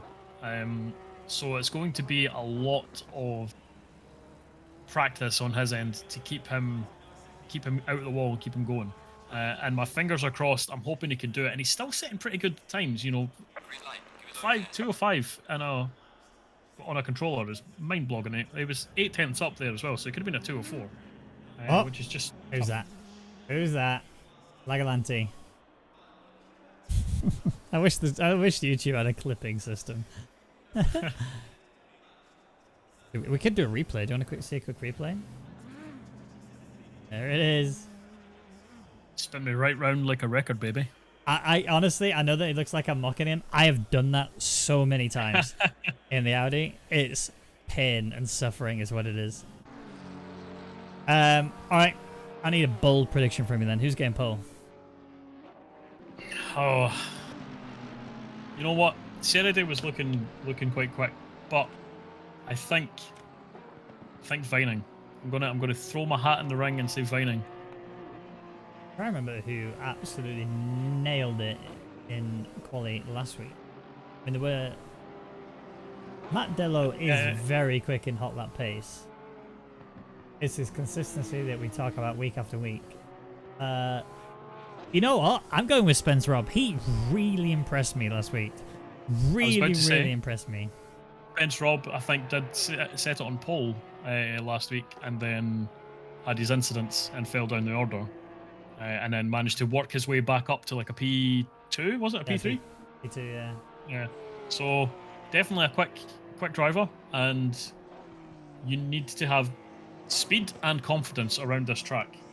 So we'll see if he is able to replicate it. But I'm gonna throw my hat in the ring with Vining, see if he's able to replicate some pace that we believe he's got. He is in the Nissan, so you know. Yeah. To get out in front, he just makes it nice and wide. Go, sorted. Let's catch up on the chat really quick. So Lenny D, good evening. ACCJW, good evening. Darren King is insanely fast. Yes, he is. Although Bauer was so much faster today, just couldn't keep that consistent enough, unfortunately. Pitted 3 times, and even then I was still ended the race with damage and square tires. Oof. Tough race that was. I'll take P10 as I had a 1.5 minute stop and an extra 1 minute of damage. Sag. Controller gang. Yes. Controller OMG. I know, Lenny. I know. It's insane to think. At least you finished Moritz. That's why I went back out, as I knew I could still make good points. Yeah, exactly. That's the thing. You take it to the line, you'll be surprised. You might find yourself a fair few points. Yeah, definitely in this circuit. If you finish, you're doing better than a lot of people. Exactly. Moritz agrees with me, saying that Spence Robb is going to get on pole. Agreed. Absolutely incredible driver. And I think pace-wise, slap on that. You know, this is a track that I wouldn't say is very favoured for the Porsche, but, you know, it's that uphill where the Porsche is so good. And at the top of the hill on the way down, it can be pretty good, but, you know, you got to be really careful. If the car isn't set up perfectly, you can you very easily have a snap. And it won't just snap, it will rip you in half. So bear that in mind. Yeah, as you're coming down the hill there, you really want your nose to be quite pointed, but not so much so that it's just taking all the weight off the rear, because then it's just so easy. I mean, we saw it in the last race. So many people, as they get to that section, their back was just stepping out and around they went. So you've got to make sure that you can get it nice and pointed into the nice twisty corners, but not at the expense of kind of stepping out the rear, because it's not a place going down the hill that you can really catch it. You know, there's not much room between the barriers. Yep. Track is fast currently, so we're not at optimal conditions, bear that in mind. So we're not going to be looking to see any 159s from these guys. We are going to be looking to see 201s, 202s, maybe even low 2-minute zeros if people are feeling absolutely alien today. First lap on the board is by Rosendahl, who's done a 203.3, and more will start to come in here. 205 there from Matt Dello. More people come to the line as well. 267, I think that is, if my eyes are 257. 297, there you go. 203.0, so Luke Francis getting himself up into provisional pole. Oh, I think that might have been invalidated from... Oh, there it is. That's invalidated, yeah. He was looking very quick. Fastest sector 1 is Vining, but he stepped all the way off the gas in sector 3 because he caught right up to the back of Selicans and was like, nope, I want to get a bit of a buffer. Wanna have a crack at his name again? Are you seriously coming to me for this? Seriously? You call him Selicans. You call him Selicans. Okay, Selicans. We'll do that. I think it's just as bad as mine. It's not any better, let's be honest. I've never heard him pronounce it though. I've heard your dodgy pronunciations. He said I pretty much nailed it, so okay. I've done all right. Okay. Good evening, Raven. Oh man, yeah. Watching Bauer last race was heartbreaking. Yeah, exactly. It's 28 seconds or something silly like that ahead of anybody else, to then being P2 because you made one mistake. That was literally it. One mistake, Austin. Just a bit, 2 mistakes. He did spin again, didn't he? But still. We think that was a cause of the first mistake, though. Yeah. Spence Robb puts it on pole, like I said. 201.5 on fast track conditions. Ooh. Yep, that's definitely a good lap time there. But as I say, Vining was roughly there or thereabouts, but he kind of backed out a lot because he'd caught right up to the back of the other drivers and built himself some space. So you can see now he's got the entirety of the Conrad straight to himself. So he's now got the space. Let's see if he can actually put down the pace. Christoph Holzer putting himself in P4. That's the things we like to see. Car 158, which is Della, coming across the line. Does he improve? Yes, 203.3. Good from him. Abdullah Hussein, the 202.2. That is now right on the back of Luke Francis. Literally, was that a couple of hundredths thereabouts between the two of them? So very, very close from them. And then 6/10. Oh, now Chris Vining's just stepped up a little bit. He's just got himself up there ahead of Abdullah Hussein. Rosendal in a similar sort of position as well. Look how close P2, P3 are. And Antonio Ceredi gets a lap time on the board. And it's a beast of a lap time. 201.8. Yeah, that's a good lap time there. But, I mean, as we say, the track still isn't quite at the optimum speed, so it won't be the same times as we were seeing in the last session. We know that for sure. But yeah, I'm just having a look at some of the drivers, and there's quite a few that are gaining some time. Hussein's up 7/10, you know, Vining's up 4/10 as well. So there is definitely more pace in these guys, and oh no! We'll see what they're able to do. Everybody's crashing. Matt Dello just crashed. Christoph Holtz has just crashed. It's just sadness. And speaking of sadness, Rivenduck has informed us exactly what happened to Bauer last race. He said, if you want to know what happened, he looked at the weather indicator, saw rain in 30 minutes, and then ate a curb. Oh, man.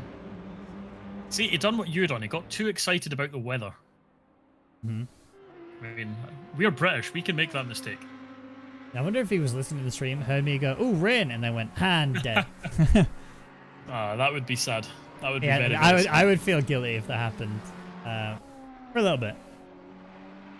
There's a reason we tell, well, I suggest, not anyone else, but there's a reason I say don't watch stream when you're racing, because it's so easy to get distracted. If a commentator gets all excited, oh, it's just too easy to go, what's happening? And then you're dead. Hey Fabio, welcome. How you doing? Great lap time from Ceredi. Yes, beautiful lap time from Ceredi. 201.809 as well. So he's only, was it 2.5 or 2 and a bit tenths away from current pole sitting time, which is Reece Spencer up. We've talked time and time again about being a very, very quick driver. Consistency is pretty good as well for the most part. Just needs to avoid those, you know, first couple of lap collisions. Yeah, he's been caught up in a few of those, but you know, if he starts at the front, gets away without instant, could easily just do what Bauer done and just control this race from the front. What you don't want to do is learn all of Bauer's lessons and crash into the wall when checking the weather. Yeah, don't do that. So, lots of people prepping themselves for a lap. A couple of people on laps already. Binsbergen, a massive spin as he was, and that's completely ruined Vining's lap as he just gets out of the way. That was a moment. Moment. Were you able to catch that on the replay? He was Beyblading across the track. Here it is. Let it rip. Oh, here we go. Yeah. Beyblade. Beyblade. Yeah. I've been there too many times. Honestly, I think I've crashed in every single corner on this track. In fact, the 12-hour in the iRacing, the iRacing special event 12-hour here in Bathurst, I had 2 near perfect stints. First stint, not a single issue. Second stint was perfect until the second to last lap, and then going into the last corner. So if you go on board with car, I think it's 163. I can't see it from here. One coming into the final corner now. Yeah, yeah, just as I came into the braking zone, just clipped the grass on the right side, instantly threw myself into the exit wall, and that was it. Had to have like a 45-minute repair. As you do. Horrific. I genuinely think in the practice for this track, I crashed in every single corner. To be fair, that's how you learn. You know exactly what you done wrong, and then you will not make that mistake in the race. Your and I didn't. Was that you made new mistakes in the race. That's true. But in practice, I never made that mistake because it's a really dumb mistake to do. I had that on Monza Racing with you behind me watching my corner exit 5 seconds after I'd done it. Oof. Oof. Sad times. You're getting the drivers excited. You need to. I can only do so much, you know. I'm trying my best here. Who is that? Is that car 72? It'd be Max Trainer. Yep, coming through the final corner now to look to improve lap time. It is 4/10 up currently, but it looks like it's invalidated. So, although it did count, never mind. Scratch that. P9.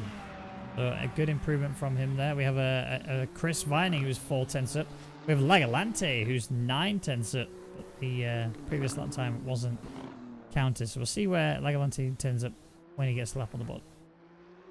Yeah, and Vining's about 7/10 up now, so he's made a lot of time up there, just through the S's and coming out of the elbow. So yeah, he's definitely got more time in this car, and we'll see that 7/10 should probably put him at P3 position right now. But we'll see if he's able to just gain a little bit extra in chase and in the final turn in Murray Corner. Looks like he is gaining more and more time, so this could very well put him P2, potentially on pole if he can nail this final corner as well. Well, he's at a 0.9 right now, improvement. The 9/10 gain is going to be massive for him as he comes up to the line. It's 9/10, puts in P2, just a little bit ahead of Serity. Literally half a tenth is all that separates the two of them. And he has a chance to go again and improve. And in fact, he was looking pretty good coming out of turn 1, but now he's sort of matching his time. Speaking of improving though, Spence Rob, 2/10 faster. 3/10 faster, sorry. Looks like he's still gaining throughout on this lap. Yeah, he's gaining a lot of time here. So again, he's catching up to some traffic though, and there's a car that spun out in front. He'll hope that's Delo's back into the pits before Spence Rob gets there. So that won't slow him down any, but that could have ruined what is looking like a very good lap. But Vining is also about 3/10 up on this lap. So these guys look like, as we called, Spence Rob into the wall. But these guys, as we called it at the start, look like these are the two that are going to be fighting for pole. Someone to watch, Lagalante, 1 second up currently, which puts him at a 2:02.1 as it sits. Now, where exactly that'll put him, I think is P5, I believe, knocking Luke Francis down. But again, that's if he doesn't improve throughout this little chicane he's got going on here. Looking good through there. Is it going to be a good enough improvement run? Still 1.0, no timing gaining through there. Coming through the final corner. Then he carry the momentum and more. P4. 1.2. He might jump again. Oh, he's kind of a little bit on the grass. It's P4 though. That is big. Yep, that was a good lap there from Lagalante. But having a look now, Vining, he's actually losing some time down the straight. He didn't get quite the exit he wanted to. He was over a 10th up. He's now kind of dropping a little bit. So he's right on the cusp of what he needs to get to pip Spence Rob to pole position. But with only a minute remaining, if he doesn't get it on this lap, which it looks like he won't, he's only got one more attempt to get it. Spence Rob cannot set a faster lap. He is in the pits. So this is the final lap. Seems there are a fair few fans of Serity here. We have Fabio celebrating. What's the word? Rooting for. There you go. That was the word I was looking for. Rooting for Serity, along with Michelle celebrating for Serity as well. But unexpectedly, the Porsche is very competitive on a hot lap at Bathurst. Yes, it's mainly the uphill. Because of the fact that it's got so much torque and so much power that it can put down in the lower gears, it allows it to climb the hill quite nicely, and it's got a fair bit of grip in the aero grip, and that allows it to really nail the corners quite nicely. So yeah, it's good to see that the Porsche is able to carry it. It's just when it comes to those straights, it really struggles in those straights. So we'll see. Okay, Lagalante's on a pole lap. Yep, he's looking fast right now. Yep, Lagalante is doing just enough what he needs to do to get pole, but Vining is also doing what he needs to get pole, and Serity is also doing enough to get pole. And Serity loses it. He loses it all in one turn there, but he can still got half the track to go. He can still potentially make this back. Chris Vining's not running for pole any longer. He's going to need a little bit more. He's right on the cusp of it. He could do it. Lagalante, though, he's looking like he's going to get it more. 4/10, maybe even 5. Oh, he's just dropping a bit of time. He's down at 3/10. It's going to need to be an absolutely perfect final corner if he wants to have a chance. And he's missed the apex and he's lost the rear. Anyway, down to gear 1, sorry. That is his lap, not improved. That was looking at least P2. Yeah, and Vining as well. The black in front of him just tapped the wall, and I don't know if that just distracted Vining a little bit, but he's lost all the time he gained, so he needs to absolutely nail these final couple of turns. to just catch back up, or he will remain P2, potentially dropping down though, because Seredy is finding time again. He's getting enough to get on to that pole position. And I've just noticed that Vining and Seredy set the exact same lap time, and the only reason Vining is in front is because he set the time first. That is how it works, and it might be a little unfair, but they're very, very close. It's not gonna matter. Not going to matter for Vining, but it can still matter for Seredy. As he's coming round now, he's up 4 tenths. It looks like he's going to be on pole, but he's just missed the final corner, but he's done it enough. He gets across the line 2/100ths of a second. Oh my word. He lost it all in that final turn, but still manages to cross the line quick enough before the lap time dropped too low. That was great. Well done there for Seredy. Seredy, well played. He literally could not have taken that to any later if he tried. Incredible, incredible stuff there from Seredy to achieve that. Let's see now, though, if it's going to be any representation of what we're going to see in the race itself, because it's one thing to do that in qualifying. It's another thing to then carry that into the race. So we are here. I need to also, I completely forgot to click that button there. That has now been done. Right, race control messages will be sent again. You're welcome. Hey, you remember the run up to 100 likes, by the way? You're still at 36. Yep. So just so you know. Come on, guys. For the new people in chat, Raggy will do a shoey if we get 100 likes. Now, I don't know if you've ever seen Raggy's face, but he's got a lovely big beard that I just want to have absolutely smothered in alcohol. So tell your friends, tell your family, we're getting this up to 100 likes, and Raggy's going to have a shoey. And it's going to be out of my shoe, which is going to be even more disgusting. So. Oh, no. Nah, that bit's off limits. That's not happening. No way. All right. Let's have a look at the chat then, shall we? Hello, Legion. How you doing? Welcome. GG. Sorry, go, my Aston lads. Lizelle and Mead about a Smurf on the mountain. Where are they currently? Mead P8. Lizelle P14. So, you know, the thing is about the mountain is it genuinely doesn't matter where you start. It matters about where you finish. So bear that one in mind. Scorpion, welcome. Good luck all. Have a nice race. Thank you, thank you, thank you. It's going to be a pleasure. Look, the Waka is released. It's away. I think the more I look at it, the more I don't like that car. How dare you? That car is beautiful. It is by far the most beautiful car on the track. I think you're right.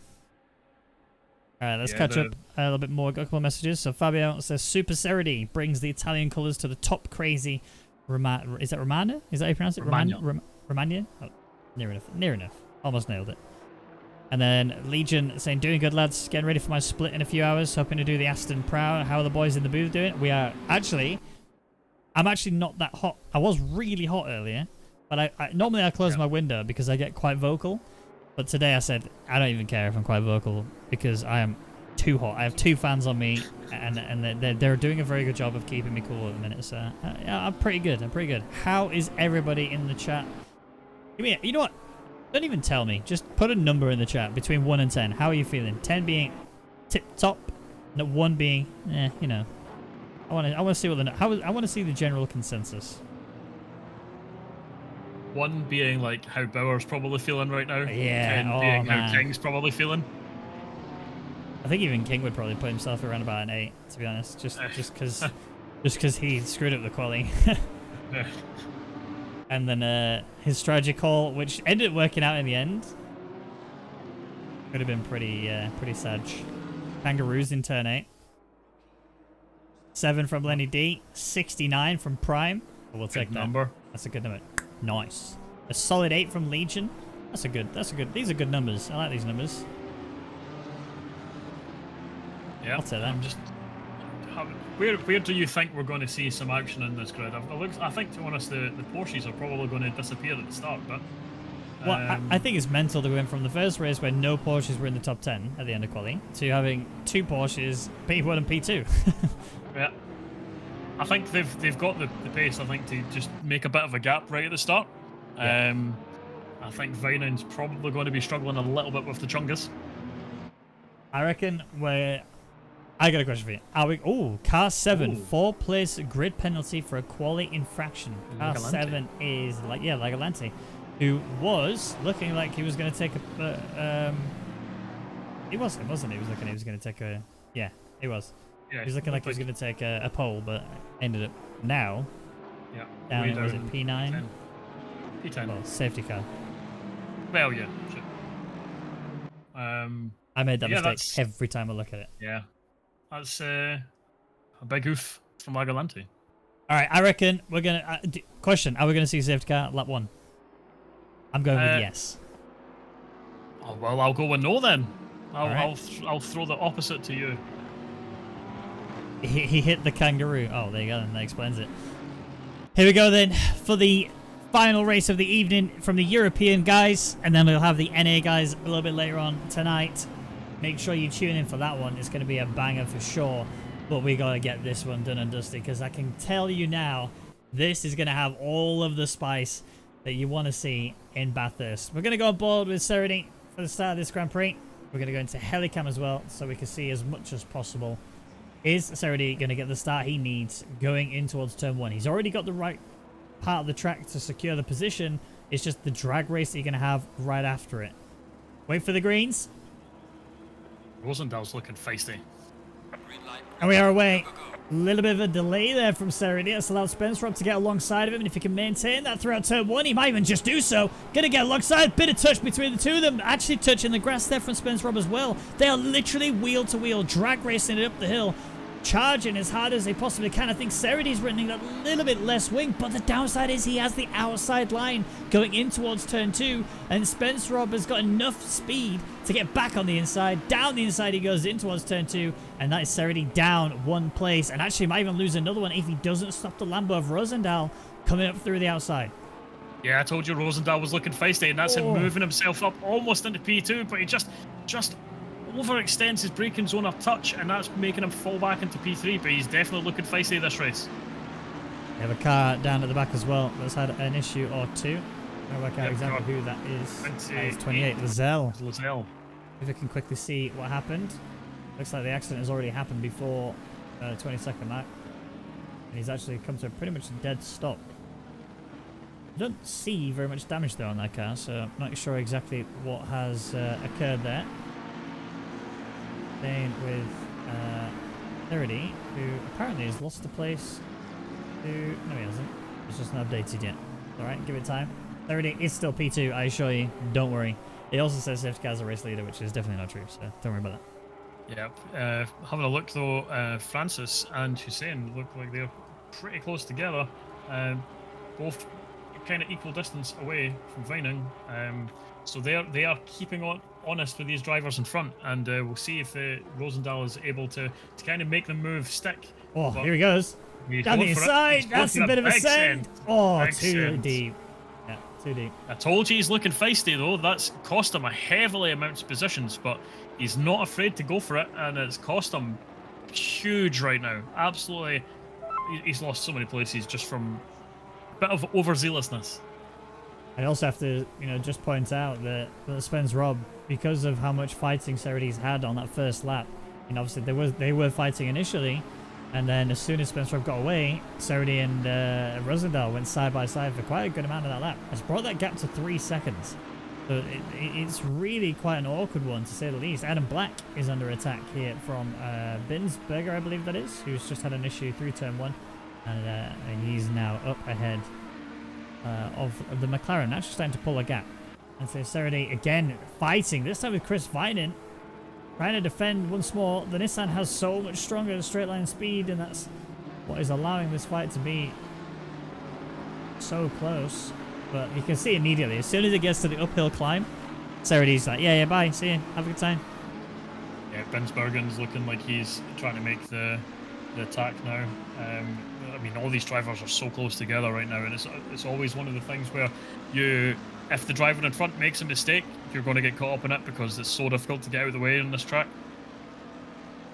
I think I owe these guys an apology, because I said safety car first lap. Oh no! Till it. That. I'm going to quickly have a quick peep at that. Going through, just ran a bit too wide on the entrance to the first left-hander. You can see the back end was stepping, coming into the second left. And then, yeah, back end goes. Oh, he got on the curb. That's what did it. Boom. Big slam into the wall on the left-hand side. Damage as well on the left panels. He's going to be limping. And I imagine he's actually probably going to pop to the pits, to be honest, and get that repaired. He's going to need to do something. Because, yeah, that's looking a bit wounded. Yeah, you don't want to be spending an hour in a wounded car, so you might as well get back to the pits and get, if the pit lane is open, get your change done and just try and do the king strategy. Rosendal got a beautiful move done there on Hussein. Just a bit later on the brakes. This time managed to stay within the track limits and gets himself ahead of the McLaren. But that's still not where he was before. He needs a lot more than that if he wants to close back into. I mean, he was fighting for P2, remember? And suddenly he's now scrapping for a P5, holding that one down as much as he can. Chris Vining is half a second behind Seredy, but watch this. Watch the speed that he gains as we come up here. He's able to get almost alongside of him before we even get to turn 2, but Seredy knows to hold the inside line because it's just too strong.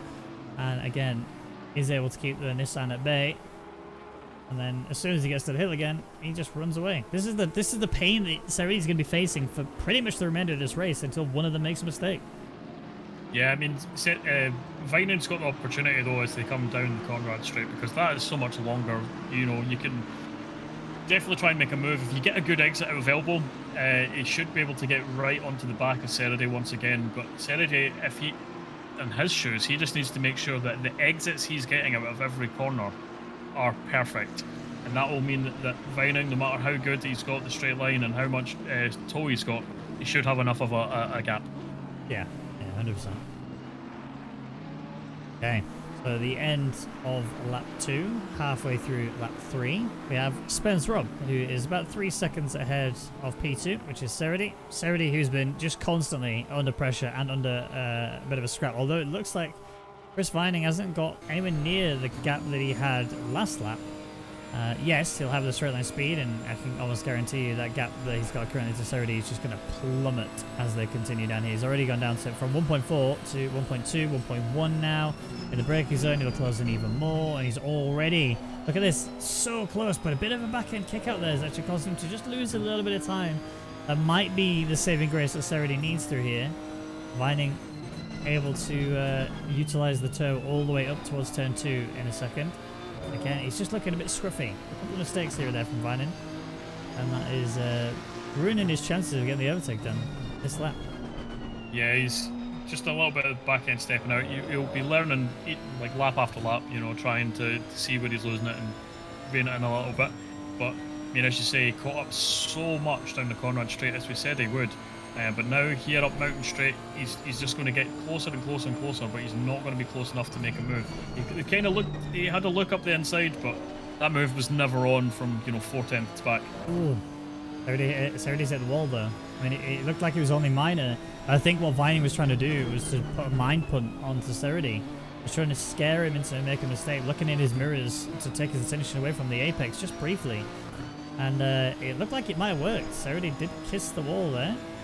I'm not saying it's going to drop like thousands of seconds, but you know, that one little knock is going to mentally play that factor, and suddenly Vining might actually have the mental advantage. Yeah, I think Lagolante's had some issues there. It looks like he's dropped back. I believe. I think he might have clipped the wall. Looks like several people just overtook him, so I'll wait for the update on that. But yeah, I think Rosendal was overtaken him, but it's hard to see on the track because all the numbers are together. Rosendal is, yes, ahead. Yeah. Yeah, they will swap, and when the update happens, and actually, Rosendal is also looking to pass Mead here. He's got the straight line speed for it. I mean, obviously the Aston is pretty strong in the top speed range as well, but in the toe, the Lambo is a cruise missile. Can he get it stopped in time? He's already got the inside line available to him. There's a car off there. Who's that? Lots of dust has been kicked up there. McLaren, that's what he's saying. He's round. And a Porsche off as well. Is that Seredy? It is. Let's go back and see what happened. 30 seconds back, drag racing down. He's already had some sort of incident because he's already fallen back to a Ferrari, which is Luke Francis. And they're going side by side as they come down into it. Oh no! Oh, Seredy! The sadness. And Abdul just gets caught out by it as well. Abdullah, sorry, just gets caught out by it, and a bit of a mistake made there. Has lost at the back end too. And yeah, that is huge Fs in the chat there for Seredy, and a little bit of Fs there for Abdullah Hussein. Did not want that to happen at all, but it did. Yep. That's the pain of racing. And through all of that, Rosendahl did not manage to get past Mead. With all the incidents happening in front, it looked like he kind of elected to not go for the send. Shall we put it that way? But he is right on the back of Mead. You know, that Lambo is all over Mead right now. Yeah. I mean, if you are on board the Lambo, if let's quickly do that now. Oh no! Oh, right in the wall. Oh, and he's collected Lagolante behind him as well. He just came across the track, and Lagolante is now being picked up. Seredy's now gaining that position back against Lagolante. That's heartbreaking. Yeah. And that Rosendahl. That's another car off there. Who's that? Is that Black? No, it's his teammate. Selkins. You're trying. Nope, I'm not anymore. Not anymore. I'm just going to say it 7 different ways until I actually hear him say it. He's gone off hard into the wall. Yeah, there. It's a long way off. He's doing the right thing by staying right out of the way until it's safe to rejoin the track. But yeah, he is not having a good time. Binsbergen, I can't tell if he's attacking or being attacked. Not quite close enough. He does have an Audi behind him, which I think is Lagolante, who's very, very injured. Moritz says, Reagan budget. Thanks, guys. I'll head to bed and cry myself to sleep. Okay, I feel that pain. But you have a good night, mate. Sleep tight. Don't dwell on it. Just come back stronger next week. Yeah, it was a tough race for him, but to be honest, he was not the only one. Lagolante's had an issue going into the pits. Just, I don't know, clipped it, and he's actually, I think he's disconnected. Yeah, he's disconnected. Instantly disconnected. That's frustration getting in the way, but Trainer now is attempting to make a move here on Seredy, so it looks like he's managed to potentially almost get the move around the outside of Griffin's Bend, and he's now got the inside coming into Cutting Corner, so yeah, he makes it stick. Outside there so difficult, but he's managed to make it stick, and he's moved up a position. Well done there from Trainer. Fantastic stuff. I actually remember racing with him, a couple of seasons ago in Rookies. And he's gone from being like a mid-pack driver in Rookies to being up here fighting with the big boys, going for a current P5 in one of the I would say the hardest track in the game. This is not easy at all. It's one of the reasons we're seeing so many deaths occurring on the track, just purely because you've got to be on it all the way around the track 24/7. Fair play to these guys that are keeping it clean and that are keeping themselves out of the wall. It's not easy. And you can see, I actually think now Seredy needs to box. He needs to box, get the damage repaired, get the pit stop out of the way, and just focus on not fighting anybody, just having really good lap times. Yeah, I would agree with that. I think right now he's losing so much pace just because the car looks gone. And as we can see here, this is Binsberg getting overtaken by Black just down the straight. So that Mercedes clearly got a good bit of punch through. Yeah. I actually think the McLaren is pretty weak here. Yeah. I think you're right though. I think Seredy needs to come in, but he's going for another lap. He's seeing. I mean, we don't know how much damage is on that car, but I mean, I think it's safe to say fair bit. Yeah, it looks pretty wounded. Let's have a look at his lap time. So 209.1 was his last lap time. And as a sort of relation to that, lap time from Max Trainer, 206.5. And they were side by side throughout turn 2 and 3, and even a bit of 4. So let that be an idea as to just how rough Seredy's race is. And look at this. Just cruising on by. Seredy is losing far too much time now because of the damage. He needs to get into the pits, swap out the tyres, and repair what he's got on there currently, just so he can have a chance at getting some big points back. Yeah, and let's not forget a safety car could still potentially come out with some major incident, which could allow him to catch back up if he does come into the pits. You know, his race is not over yet. There's still plenty that can go on. There's 46 minutes left to go. My God, 46 minutes still left in this race. There's been so much that's happened already. Yeah, exactly. I kind of agree with what Fabio's saying in the chat, that Seredy got lucky in the end, to an extent. The exit could have ended much worse. Yeah, absolutely. Completely agree. I mean, he had obviously the issue initially, which kind of put the car in an awkward position. And then, yeah, he just cut that corner a bit too much, clipped the inside curb, and then boom, sent himself off into the wall. And yeah, could have ended in a much worse position. Could have collected a couple more cars. He's lucky that he only affected his own car. But yeah, in order to sort of stop him from hemorrhaging any more time, he needs to get into the pits, get that car repaired, and then just see what he can recover. At least then he'll be in free air. Look at that. Look at where Lizelle is currently, very much alone on the circuit, no one around him, and that'll be exactly what Seredy's in. He'll be able to just focus on his laps, treat his like time trial effectively, and recover his race. Yeah, and I mean, Seredy on the straights is just getting absolutely pounded on. That was Binsbergen just went past, and Hussein's looking to make the exact same move on him in the very next straight, coming up Mountain Straight. Yeah, he's hemorrhaging lap time right now, and yeah. Until he gets that car fixed, I don't think there's anything he can do to fight, because realistically, he'll stay on the inside here on the hope that he can defend. But if he defends here, he's not defending down. He's just staying in the middle of the track. He's not even bothering to defend. But realistically, there's nothing he can do. Look at the straight line speed difference between the cars. Like, he's in such a hard position right now. He's going to lose again to Christoph Holzer behind him, because he's also lapping much faster than Seredy is. So he needs to make the call. Come in now, get the pain out of the way, and then you'll be lapping, 2 or 3 seconds a lap faster than what you're doing now. Every lap he delays is costing him at least 2 or 3 seconds. Yeah, exactly.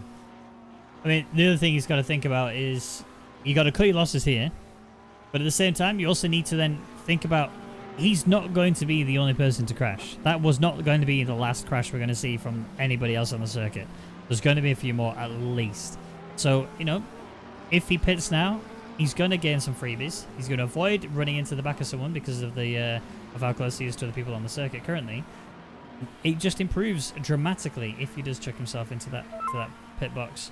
And can I just point out, Spence Rob, loving life up at the front. Not really having to sweat too hard. He's just cruising, enjoying himself all the way out there, and just saying fastest lap after fastest lap. However, I'm worried. Because I'm getting PTSD. Yeah, we've seen this before. Yeah. Hussein's there's just made a pass on Binsbergen. But, I mean, as you're right. We've seen this before. However, I'm sure Spence Robb was also aware of what happened in the last race. So, he can take that knowledge of what happened to Bauer and might leave a couple of tenths on the table. He knows he's got a gap. He knows he can do what he's doing. But I just want to bring your attention to Black, as Hussein's making the move, or like trying to make the move up the outside. But Black, 2 races ago, came in here as one of the amateur drivers, and he has shown great skill and pace since he came in. Yeah, he's had a few moments where the car stepped out and it's not been completely under control. But generally speaking, he's had some very good races for what like he came in, as I say, as an amateur driver a couple of races ago. And he's just tapped the wall there. This is on you. This is on you! Oh no! Both the McLarens go into him. The third one avoids it. Seredy does not. It goes into him to get more damage and a couple more punts as well. That's so unfortunate. And the Ferrari gets past fine. That's Dello. Kujin, where are you? Oh, that's contact as well. Kujin tried to go around the outside and that did not work out at all. Not Kujin, sorry. That was somebody else who hit him. Kujin's actually alright.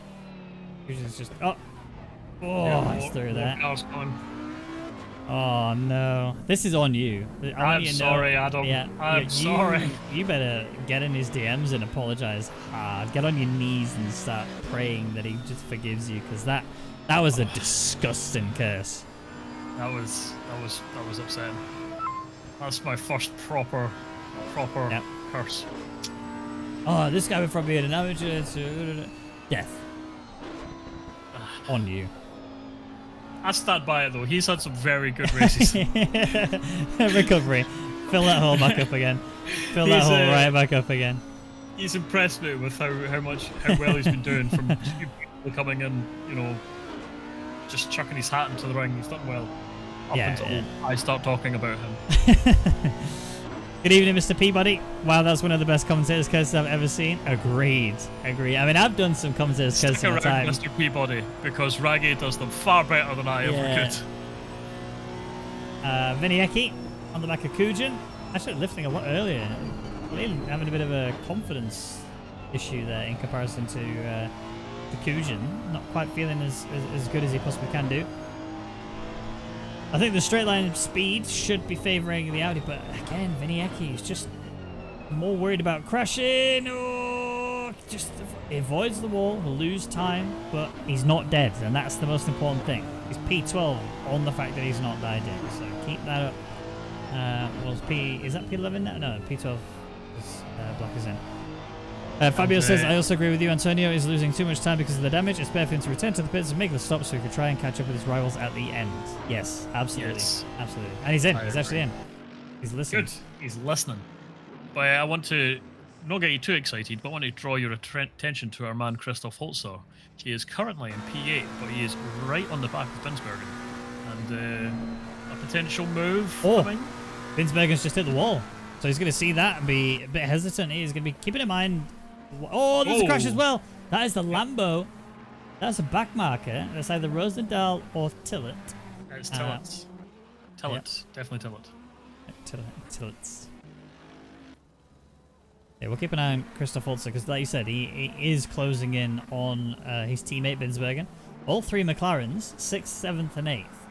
Although the damage on Binsbergen is going to be pretty rough now. I think every one of them got something there from the incident from Black spinning out. I'm not going to say it. I have no idea what you're talking about, mate. Oh, watch Binsbergen. Binsbergen. Oh, he made a big mistake there. Just didn't go turn in anywhere near at the right time. And actually, look at Holzer. Get alongside of him. I think his team is just going to let him on by. Yeah, he does. Good team sportsmanship there between the two of them. Yeah, he didn't fight that too hard once he knew he'd made the mistake, which is good to see. It's, as you say, points for the team after all. So Binsbergen dropping back behind Christoph Holzer. We'll see how that goes on. Seredy and Adam Black both come out of the pits at exactly the same time. Seredy on the back of him will not have the straight line speed that he needs in order to have a proper crack at him. But, you know, when it comes to that uphill climb, Seredy has proven he's so much better than most people on this track for that pace going up it. Just, again, needs to make sure he doesn't over-push his car and end up finding himself buried in some wall.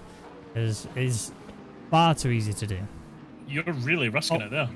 But, yeah, Adam Black just makes a slight mistake and Seredy goes nice on the way through.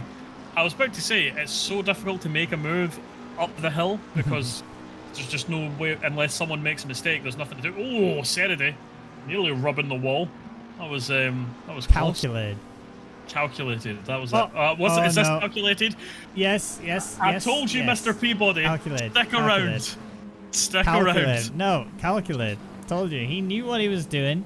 He was just going out there just to see what the limits are of the track. He found them and he avoided them, and now he's all right. He can just carry on with his day. Yeah, he was just picking up some of that gravel for some DIY work he's got later on in the house to do. Just, yeah, ooh. That was, I told you, Mr. Peabody, stick around. Raggy can't open his mouth without cursing someone. It's so sad. Christoph Holzer has managed to get past,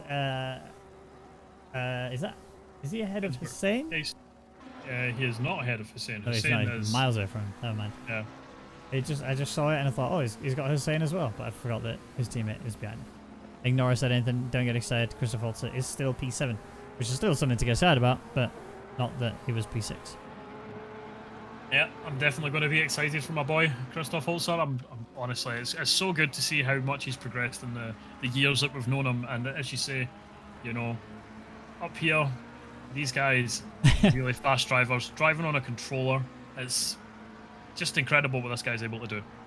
Mr. Peabody's telling us that we need to just shut up so we can stop cursing people. Yeah. I think that's fair. I think, yeah. Mr. Peabody, is there any driver you want to see crash out? Who do we target next? What we should do is do a 5-car curse so we can have a safety car and then see what happens. All right, okay. We're just going to like spin the wheel and see. Who are we killing next? I think I don't want to put any names in there because if they crash, I'm gonna get death threats. Oh yeah. Let's put the voodoo dolls down, people. Put the voodoo dolls down, and Aw, I got my Ouija board out and everything. I'm really terrified to mention any other driver right now. Just in case. I know exactly what you mean. Let's just go for Tillett. He's already a lap down. Wait, yeah, he's already screwed. Let's just see. Tillett, yeah, are you going to do anything that's going to make me really scared about my powers as a human being? See, I feel sorry for Tillett because it's just been very... It's like he's had major mistakes, you know, just a very minor mistake, and that's all it has been that's cost him so much. I mean, he's 3 laps down on race leader. The pace wasn't looking too bad overall. It's just that consistency that it comes down to, and then you add that little kiss of death, shall we call it, and then yeah, you end up finding yourself in a bit of a predicament. But Matt Dello down in P9 looking at Binsbergen, has the tow, is looking very, very quick. The Ferrari is an absolute missile on the straights here. Oh, they come so close together, they nearly sent each other into the death realm. But Matt Dello, I think we call that one calculated. It was as close as you could possibly get to another car. It had the reliance there that Binsbergen wasn't going to just end him as well. And Mandello up to P8 now. But the gap is about a second and a half away from Christoph Holzer. And we're going to have a look at the lap times as they cross the line. 2:04.6 from Christoph Holzer. 2:03.9 from Matt Dello. So he is pacing. Yep, he's coming. He is coming. He's hunting these McLarens. At that pace, he could, catch up potentially with Christoph Holzer. But Hussein looks like he's just got the legs on him just now, so we'll see. We'll keep an eye on that and see how far Dello can make his way up the field. But yeah, we've got. I'm just having a look. We have 3 McLarens and 3 Ferraris in the top 10, and the Porsche. I mean, we've got more than just the Porsche. The Porsche in this stand. We've got the Aston. I was more pointing out that we've got a Porsche who is in a whole different country. Yes. I think everybody's over here in Australia driving around Bathurst. He's up here with us in Britain, hanging out. He's so far ahead. I dare you to talk about Spence. Okay, here we go. Where is Spence? Oh, as in the race leader? I don't think. I mean, I just did. Does that count? I think we need to keep the camera on him and see what happens. Well, I can't because Viniecki has got onto the back of Kujan. Yes, he has. But again, there's so little places that you can try and make ascend up the mountain right now. You need to wait until you get to the elbow. Really, is the next clear attempt. But we'll just see if Kujan makes a mistake. Benegekio just needs to stick there and see what happens. I just wish I could just say to Viniecki, have some confidence, because if you watch the way that I mean, yeah, obviously on the mountain bit, he's not closing in. He's just trying to keep a nice, decent gap. But the areas where he can attack, the areas where he should attack, are the areas where he's not attacking. Like here, yeah, granted he didn't quite get the exit he needed down the forest elbow, and that's allowed Kujan to just be an absolute missile away. But in previous laps, Viniecki's been very close to the back of him. He should have actually had an opportunity to attack him, pass him, maybe even do a little bit more than that. And look at this, he's already closing in rapidly coming into it. Braking zone, a bit late here. Oh, he's actually, no, never mind. Scratch that. Really? Absolutely perfect. I'm going to shut my mouth now. Your turn. Yeah. It looks like he's actually getting a freebie as Kujan's coming into the pits. So now Wenigeki knows he needs to set some good lap times. He's in clear air now. He might be able to do the overcut and jump Kujan. We've not seen that work. We've seen the undercut work pretty well. So Kujan might actually be getting himself a little bit of a buffer. But that was, Wenigeki's definitely looked like he had the pace over Kujan there. So we'll see if that is able to continue moving forward. So Luke Francis, the first driver of the actual top 10 to box and get himself into the pits. He's obviously out now. Brought himself back out in P8. undercut here is phenomenal. It is very, very strong. So long lap time, which makes it really, really important that you can obviously carry your new fresh tires will give you a lot of pace, a lot of consistency. You just have to survive the outlap. That's the main task here, is to survive an outlap and have it one that isn't too slow. I wouldn't ever recommend giving it the full beans and trying to go for your normal lap times on your outlap here, because yeah, the demand on the tires, the demand on the car is just far too much for you to try that. And he almost clips the wall. That was so close. And Talent behind him nearly went into the gravel. And there he goes. He's in the wall now, and he's spun out. So what was looking like it could be a good strategy call is causing issues now, and he needs to get that car out of the way before Wanageki comes through. Wanageki knows there's an issue, and he's slowed right down. Yeah. He cost himself so much time there just to make sure he didn't ram into the back of Luke Francis, which, you know, fair play. That's exactly what you kind of need to do. But now he's actually having to attack him to get this move done. He could have been gone by this point, and it looks like he's not got the legs to get it done. Or does he? Oh, he's done it. He's just got it. I think Luke Francis made it a bit easier for him, because I think he lifted him. I think he's also trying to do a damage assessment. Oh, bit of a flash there. Yeah, is that a flash to say you're lagging? Because I'm seeing Viniecki like whipping around a little bit. It's not looking like that on my screen. Maybe it's. I mean, I hope that's not. Oh, there we go. I hope that's not Francis basically saying, "Let me by, I'm faster than you," because Francis, you were on the wall. Yeah. So that's on you. Yeah, that's entirely on you. Or he could just be saying hello. Who knows? Well, we'll leave that one to the stewards. Yep, he's on the pits. P7 just now. We'll see where he comes out as he feeds back into the track. But yeah, that's Vinings as well. Oh.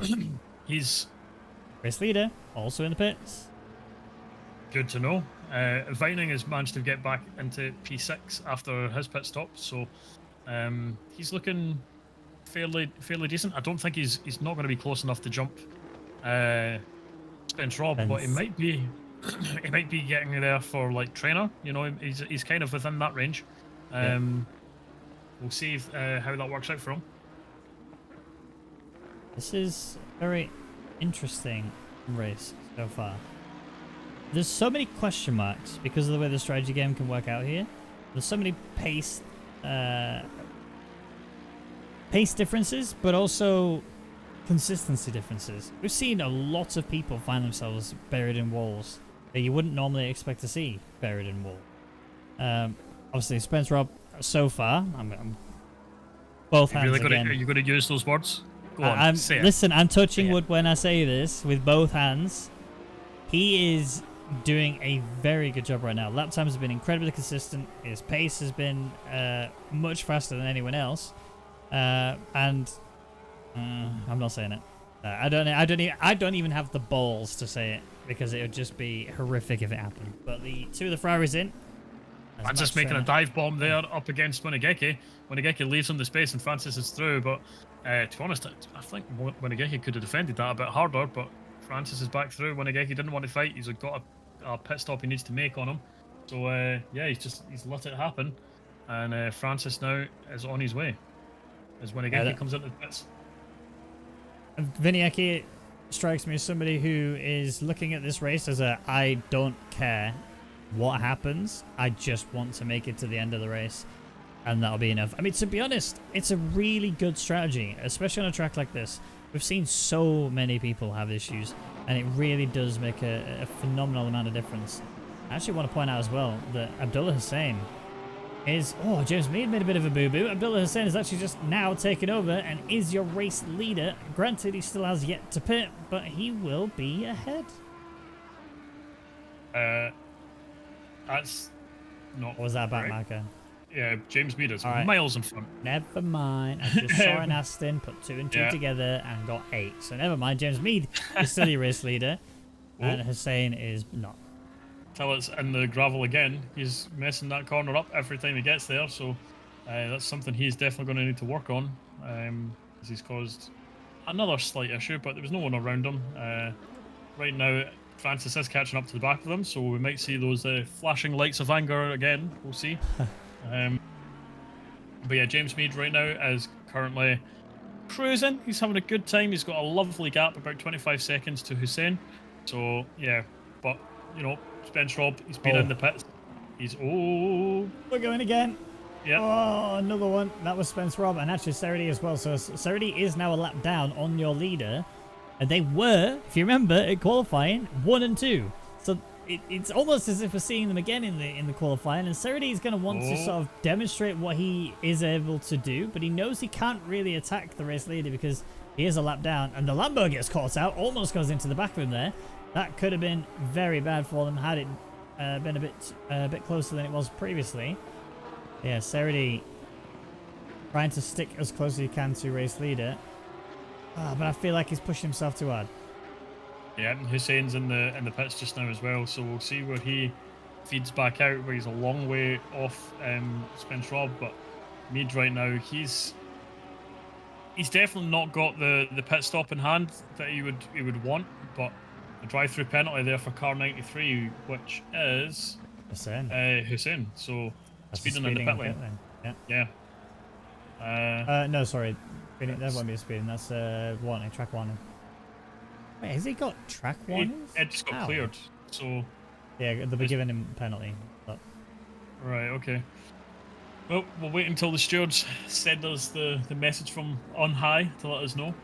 But yeah, Mead right now, he's doing another lap. He's not coming in, so he's allowing everyone else to wear down their tyres. Oh, it was speeding a bit then.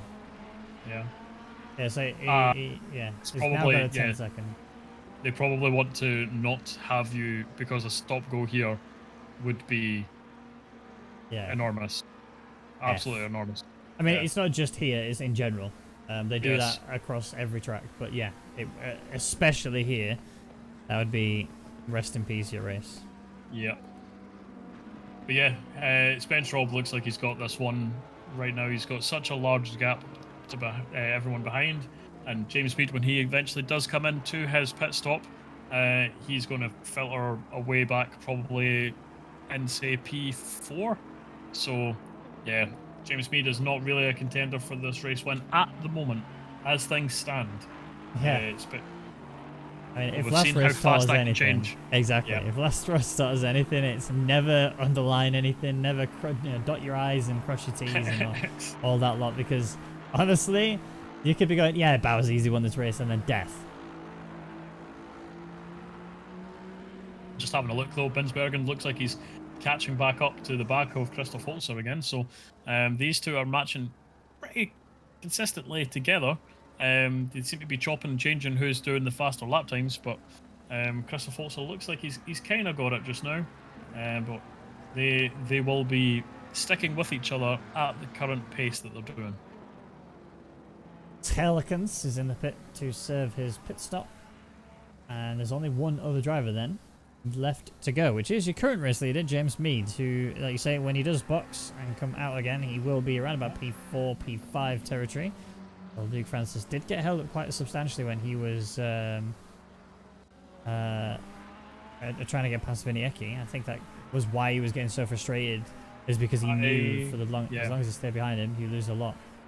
I think you might be right in that he is lagging, because I just saw Serity attempt to overtake him, and it looked like there was a lot of kind of back and forth and time potentially lost. So yeah, you might be right. Maybe that's why the flashing lights of anger came out, because it looks like Winigeki's connection might not be too stable.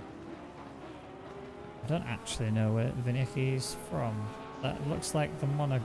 Is that the Monaco flag or the Poland flag? Is it red on top for Monaco and red on bottom for Poland? I think it's Poland. Yeah. Oh, Viniecki! That was a move. Oh, there's so many cars on the track this touch. Oh, that's put the McLaren Mercedes onto the grass. But luckily, that was Selikens. I completely screwed that one up. But yeah. I want to hear him say Viniecki as well. He's actually going for a move here on Serity. This is actually for position, remember? Oh, that was so close between the two. They nearly had a moment and a half, and Viniecki seems to have found his mojo ever since he got onto a new set of tyres, because he is absolutely attacking anybody he can, and I like it. Keep it up, mate. Yeah, it's nice to see. It's honestly. Oh. No, I'm not doing it. I'm not doing it. I'm moving on to someone else. Nope. I'm not killing another driver. Say it. Say it. Say it. Commit. Come to the dark side. I was about to say, yeah, you're right. He has had quite a good recovery, and then he had a good recovery. So I'm going to say that was good. But Rosendahl here has caught up right to the back of all these guys in front as well that have been battling out as they came from the pits. So. Oh no, Viniecki! Oh no! And it's a traffic jam! Oh my word! Huge crash! 4-car pileup. Is that the safety car? Coming through. Veinert, what's he going to do? Veinert's got no path. Please let me through. And he's gone. Oh my word! He's how lost is that so not much a safety car? How is that not a safety car? He has lost so much time. I mean, gotta be. Kujin's still caught up in the wall here because there's other cars coming through. Oh, Black's managed to pick his way through the debris, but yeah, Vinen lost so much time to Spence Rob there, and yeah, that was a big traffic jam up the top of the mountain. That's the saddest moment I think I've seen in a very long time. Again, it just takes one person. One person to look at the yeah. Oh my word, Viniecki. Yeah, Salikans even. He's only just come out of the pits, bear in mind. The car is absolutely. Oh, there's cars crashing behind him as well. What was that? Kujin. Kujin's crashed on the street as well. Like, this is. Oh my lord. This is disaster. Those cars are absolutely destroyed, and he now needs to try and find a way across to the other side of the grass to get on the inside to the pit straight, so that when he doesn't cause any issues, the trainer coming in behind nice and fast, and he's just taken to the gravel. Oh, I had this happen to me one time. What happened to Kujin? Just let the grass slightly? No, so the Audis run so low to the ground and doesn't have like any sort of gap that when you go up that hill down Conrad Straight, it starts bumping around quite a lot. And then when you bump around like that, if you have even the slightest wobble going up there, that's it. I mean, his car was already, his steering angle was bent pretty bad, and yeah, that's just boom. I didn't curse anybody, Mr. Peabody. That was not on me. That was in the background. No, I did not. It was in the background. I'm innocent. We've got 4 people in the pits there. Yeah, that's honestly a big rip. I don't know.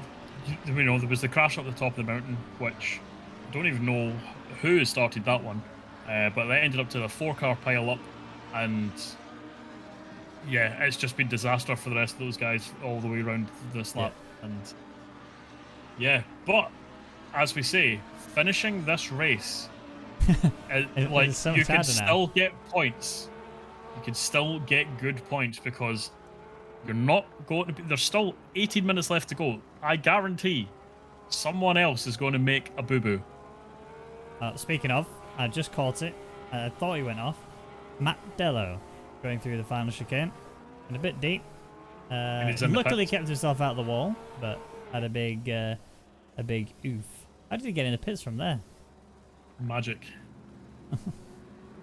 But through all this, our race leader has still yet to pit. I think, was he banking on a safety car? Because he nearly got one. Yeah, that's true. It was very close to being a safety car. And that's the thing, right? A safety car gets called, he can't box in the safety car. He can't box into the safety car. Yeah, but if he can see an instant, like on the yellow flags, and come in before the safety car is called, then it's a valid pit stop. Oh, we've had another stoppage. Right. Who's that? One behind, in front of 110. It's Carl Lozelle. He 28. Yeah. He is all over the place now, trying to get back on the road. And I think he's just retiring. He's back to the pits now. Sounds pretty brutal. His windshield is... Oh! Just caught the curb. Yeah. There it is. Off he goes. Moving out of the way. He's added up. So many incidents. But Oh, his steering. Oh my word, his steering angle is really, yeah. He's said himself, okay, I'm a hazard, I'm out it, peace. Has pulled himself out of the way. Oh, that's so sad. Mead's into the pits now.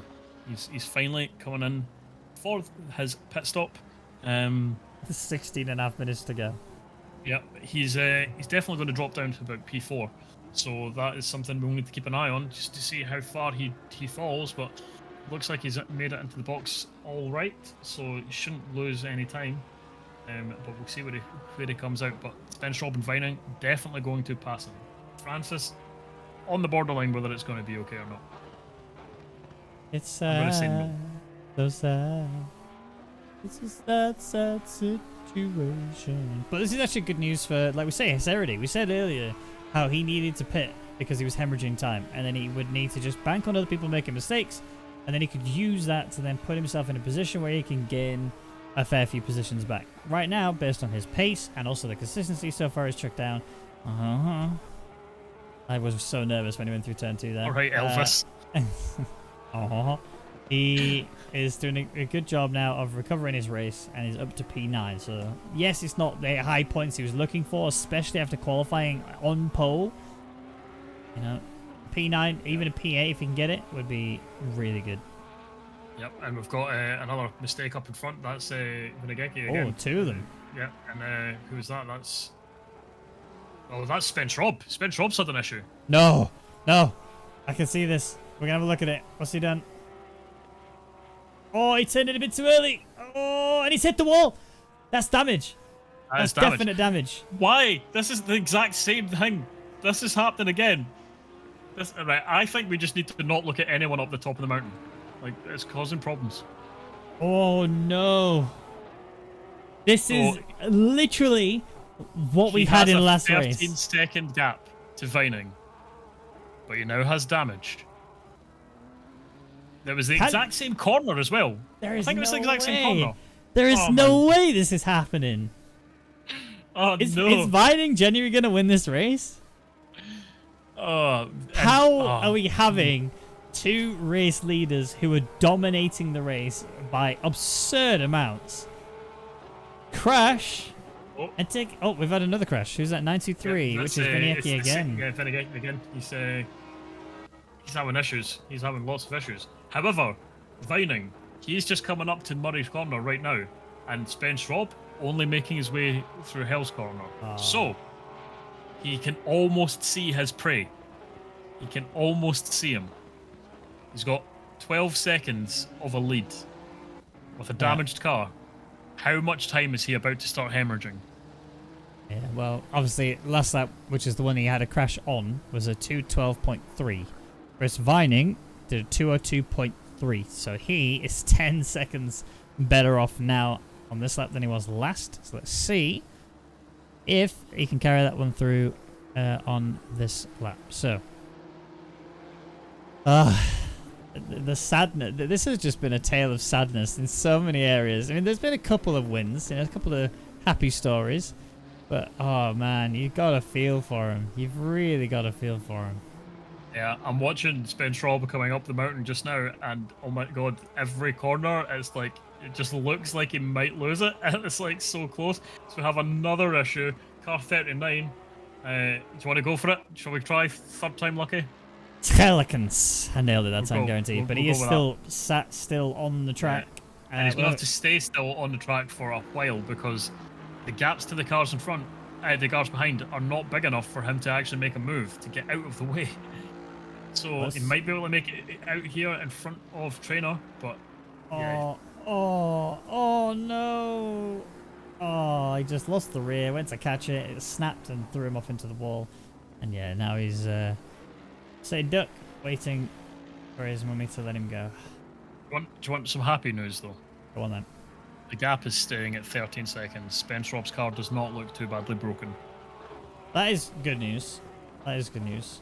I mean, I feel sad for Chris Vining because, you know, he's had a really good... Oh, I'm jinxing people. He's had a good race so far. I'm terrified to say anybody's names right now. Yeah, I'm terrified to do my job. Yeah, let's just let's pick on someone who's having a bad race instead. Oh, that was the wrong time to go Serity then, was it? Let's pick on someone as I go Serity. Oh, guy's already been beaten up enough. Does he need any more? Lascelles not winning this race. We can talk about him. Oh, you're kicking it whilst he's down as well.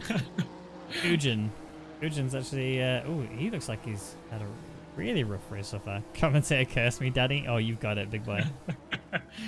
Yep, so the stewards are having a real bad one today, you know.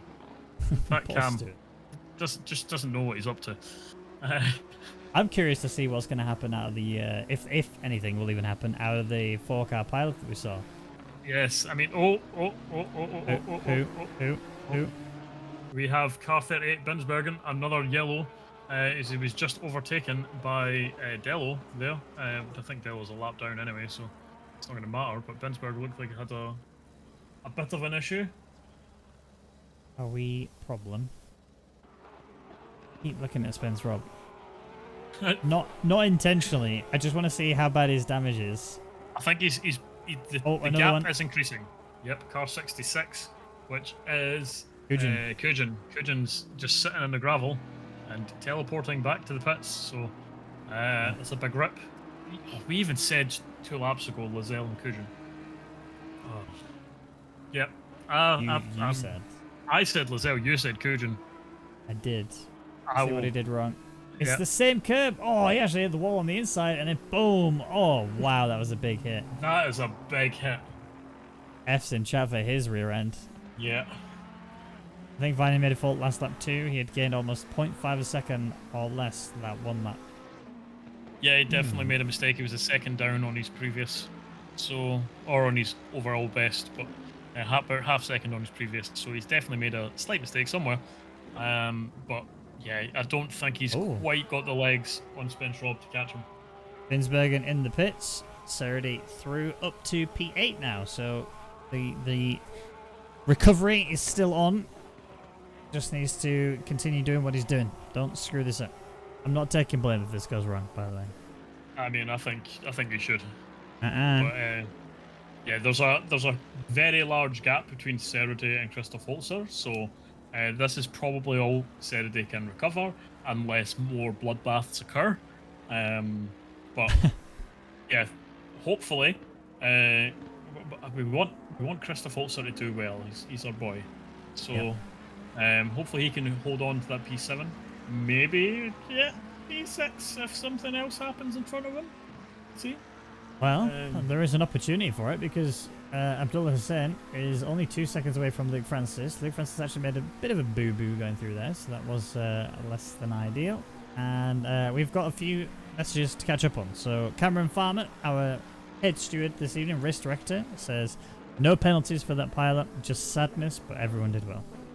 Lenny D says, I think, we read that already. That Big Worm says, this race is a bloodbath, God help me tonight. You're going to need more than help. Listen, I hope you found a religion that works for you because you're going to need every single ounce of that faith to help you through these races tonight. Honestly, it's such a hard track to be fast and consistent. Kujan in the chat says, yep, the pilot was unfortunate. I saw the crash in front. The people behind me did not and could not react. I can't focus anymore. Yeah, I know the pain, dude. Once you lose your rhythm, it's finding that rhythm again is so difficult to do. And it can go horribly wrong, and quite often does. Yeah, especially on this track. If you can't focus, you know, the walls get closer and closer and closer. And that was Francis just getting past one of the back markers. He got out of the way very well. That was Black. So he just slowed down, got off the racing line, and let the two guys around him go. It was well done from him. Probably it was a bit more polite than he needed to be with all that straight coming up. He could have just eased off the gas a little bit, but hey-ho, he done what he needed to do, got out the way. And as I said earlier, from a guy who's pretty new to at least competitive racing to our knowledge, he's doing pretty well. Why are you dancing with the devil? You literally just said that earlier and completely shafted him. It can't go any further wrong than it already did. He's back into the top 10. I think this is pretty damn good going, considering. It is, but P10 is like a whole half lap away. It's fine. It's fine. Nothing bad's going to happen, Raggy. Nothing bad can happen. Chat, feel free to kick his ass if you want If to. something bad happens, chat, I promise I will throw myself out my own window. We are currently sat on 50 likes, so thank you guys for all the support so far. If you have enjoyed what you've seen so far and haven't yet clicked the like button, then please do. It's free of charge, it makes a massive difference to us guys, and I personally would appreciate if you did. And apparently, I have agreed if you get it to 100, which you no, it won't. was 50. It was 50. So No, it was not. The show he's on. No, Scout said 50. 50's a nice said round 100. number. I don't care. The answer is no.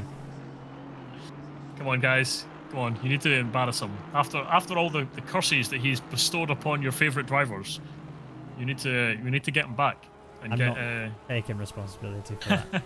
Just not. Yeah, that gap between Spence Rob and Vining staying about 13 seconds. So it looks like Spence Rob's car is okay, which is always good to see. Peely says, I take full credit for Adam Black's result. I'm the reason he got into sim racing. There you go then.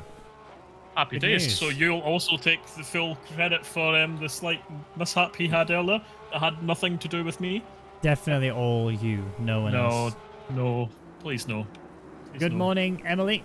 How is the other side of the globe? Have you had your coffee yet? What is your drink of choice on the morning? In the morning. What's your first drink that you have of the day? Like, do you make an effort to have a first drink of the day? Not particularly, but usually it's just water, you know. Yes. So. But is it water that you have from when you're brushing, like you finish brushing your teeth and then you just go, oh, I'm gonna have a drink, and you just have a drink from the tap? I mean, I always drink from the tap because I live in Scotland and we have fantastic tap water. Yeah, I bet. Oh, we've had another crash. Yellow. What number is that? 158. Is that Della? Yeah, yellow sudden instant. Have a quick peek. What's he done now? Oh, I can already see what's gone wrong. Yeah, that's F. That's a big F. Did he avoid the wall? Oh, that's a Beyblade and a half though. Yeah, he didn't touch the wall. That's a big Beyblade moment, and he nearly gets it spun around enough, but he then clips the wall again. Not ideal. A little kiss. A little bit of a smooch. Yeah, Hussein's actually catching up to the back of Francis, but obviously with this 10-second penalty, it's not going to really matter if he gets the overtake done unless manages to bring a lot of gap somehow out of nowhere. But we'll keep an eye on that, as that is the closest battle on track at the moment. So we have another yellow flag. It's again up the top of the mountain. He's just having issues up the top of the mountain. He's now stuck facing the wrong way. There's 3 cars coming through, so he needs to just sit there and wait.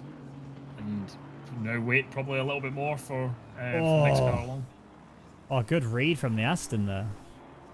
Well played, and then reverse in as well.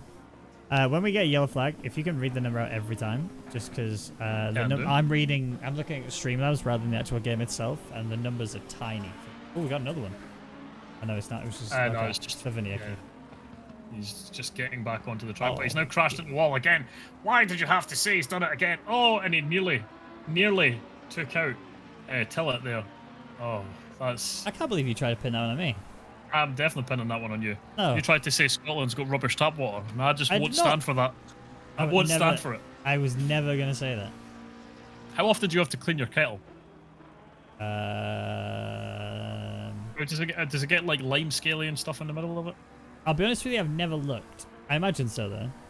Yeah, it doesn't happen in Scotland, mate, because we've got clean, lovely tap water. You don't need to clean your kettle because you're just putting clean water into it. None of this lime scale nonsense. I had a mate that actually he moved to London and had to buy 3 different kettles in the space of time there. Moved back up to Scotland, he's been using the same kettle ever since. That's crazy. That's it. Let's catch up on the chat, water. shall we? Peely says, can he plead the 5th on that one? That was based on your comment of taking the blame for you cursing him. Irish coffee with no coffee? What? How's that work? It means whiskey. Oh, I see. Yeah, that's a good drink. I thought Irish coffee was... Irish coffee's coffee and whiskey. Jameson's? Mainly? I mean, I don't know. I'm no Irish. For sure it is. Anyway, It's definitely something of alcoholic nature. Emily says, coffee in hand. It's a misty morning here. Ooh, it's a very warm evening here. It's 10 to 11 at night. Scottish tap water is the best tap water. Haven't drank it for many, many years, so I honestly couldn't say. Hello from Central Oregon. Currently eating a late lunch and sipping on a yuzu sour ale. What is that? That sounds awesome. But we do need to get back to the action because, yes, Hussein does have a penalty, but one thing that can really change the way that that goes down is pressure. If you get on the back of someone and actually cause them to stare in their mirrors, that can be death. So monitor that, watch that, see what happens. Yeah, he's keeping the gap there, but you know he's not really closing in the areas that matters. But he definitely looked like he had the legs initially. So we'll see if he's able to do anything on this final lap. He's not got much longer to do it. He's about half a second back, and he just needs to start pushing Francis into areas he's uncomfortable with. Just keeping out for our race leader, who is climbing the hill currently. Oh, a bit late on McLaren. Nah, Abdullah, that's not the way. But the same issue for Luke Francis. That could have been a move there for Abdullah if it had just sort of closed the apex out a little bit and not quite had it run so wide. He could have easily got a good run on Luke Francis here. Yeah, but unfortunately just stepped out, and now he's probably lost his chance to get this. He's just too far back. Unless he can make a move up the mountain, get nice and close, and then when he gets out of elbow, be right on the back of the car, right on the bumper. But he's got these work cut out from him now. Oh, yeah, he's recovered quite nicely. I think more mistakes from Luke Francis. The pressure is definitely on, and this is the stuff you like to see on the final lap. But I want to quickly hop back on board in a second with our race leader because he is going through the final chicane, coming up to the final corner. I had a bit of a scare. We thought we were going to see the same issue that we saw from Bauer in the first race, but no. Reese, Spence, Rob, for the second time, I think, this season, will take a victory. There's definitely a solid one here today. Let's quickly go back to Abdullah again and see if they can have a little bit of a battle going through. Chris Vining will come up and take P2. James Mead looking to take P3 unless something drastic happens. But the battle for P4 is what can be decided from one simple mistake from Luke Francis. It's looking like Luke should take this, but if Abdullah makes just a little bit more pressure onto Luke, this could be the difference. And that could be all it takes. Coming into the final chicane. Who's going to be later on the brakes? Who's going to be able to maintain momentum? Luke Francis hasn't made a mistake of substantial worth. He's kept it together. Unless death happens in the final corner. You're chancing it right now. No, we're fine. And he made it. P4. Yeah, that was well done from Francis there. He managed to, defend well. He knew what he had to do and wasn't making any mistakes. Wasn't bringing himself a penalty, and that's exactly what he needed to do. Healy says, "I'll stick to my Yorkshire tap water." Good man. Yes, Yorkshire till Yorkshire lime scale. Let's talk about the Yorkshire lime scale. Yorkshire, honestly, genuinely saying this, I'm obviously from Yorkshire myself, as you can probably tell, but I live in Nottingham. And the difference in the tap water is actually mental. I really didn't think it was going to be that mental, but it is. Yes, Jameson's Reggie. Yeah, man, I used to love Jameson's when I used to do the Irish coffees back in the day. But apparently you can have Baileys with them as well, but I don't think you can really call them Irish coffees if you have Baileys with them personally. But anyway. Yuzu is a Japanese lemon variant. Interesting. I've never had that before. Nice. Oh, that's something we might need to check out for the next yes, Tim. drinking session. What? Yuzu? Yeah. What would you put with it though? I mean, anything. What was the recommendation? It was. Or did I missed it? Where was it? Where was it? Am I blind? Where'd it go? Green light. Go, go, go. Well. Where'd it go? Anyway, moving on. We will work out what the usual drink is shortly. Yuzu sour ale. Sour ale. That was it. Yeah, there you go. Lemon sour ale. That sounds. I don't think I'd like that. Yeah, it sounded worth a good. go. Everything's worth a try. Back to the studio with us, guys. That was two fantastic races. Sadness for Bauer, though, and almost sadness for Spence Rob. Very well handled to recover from the mistake that was made and Yeah, had a fair bit of damage, but it wasn't the be-all and end-all, and still managed to take that race win at the end. I'm gonna ask you. We didn't do this any of the races so far. I don't think we did this at all. But race 1, who's your driver of the day, and race 2, who's your driver of the day? Oh. You know, realistically speaking, I want to give it to Bauer, for everything he done. But in the end, he did make the mistake, and it was a fairly hefty one. So, but King from, I mean, if you ignore the qualifying, obviously that doesn't really count for driver of the day. You've had your issues in qualifying, you got your penalty. He got a perfectly good strategy, worked his way through the field, was consistent, kept his nose mostly clean, and yeah, it ended up working for him. Would it have worked without Bauer making the mistake? No, but at the end of the day, it's not always the winner who gets driver of the day. But this time, I would think, you know, you've got to give it to King. Yep, agreed. Race 2, though. Race 2, I think, again, you do actually have to give it to the man who was led from start to finish. He was the only one out there who was, again, mostly clean. Everyone there seemed to have incidents. I mean, you could also say honourable mention, Sarah Day. You know, he had these incidents at the start and then made a good comeback. But yeah, Spence Robb, I think, was most in control through the mountain. Yeah, I completely agree with both, honestly. And just touching on your comments about Sarah Day, I think, honestly, if you look at his race, and when we pointed out how he should have pitted earlier to sort of cover off the damage that he had and trying to recover that race a lot better, it makes you wonder where would he have actually ended up, because he lost so much time whilst he stayed out before he decided to then box and repair the car. And then when he repaired the car, he was fine from there on out. It's like in his head he just ticked and said, actually, I should probably keep this under control and stop myself from having these disasters. And it is what it is. It ended the way it did. And yeah, 2 fantastic races. But that's not the end of the racing for this evening. North America will be up, I think it's like in an hour. I don't know the time zones for NA, I'll be honest with you. But it's coming up very, very, very soon. So make sure you click like on this stream if you haven't already. Click subscribe if you haven't already. And also click the bell if you haven't already, because more racing to come. Thursdays are always the most jam-packed days, and they're the best days because EU split is best split. Hashtag confirmed. All right. Have a good night, guys. Thank you, everybody who tuned in. And we'll see you here for the European commentary again next Thursday. Love you too. Bye.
Can you be cold-hearted when you get that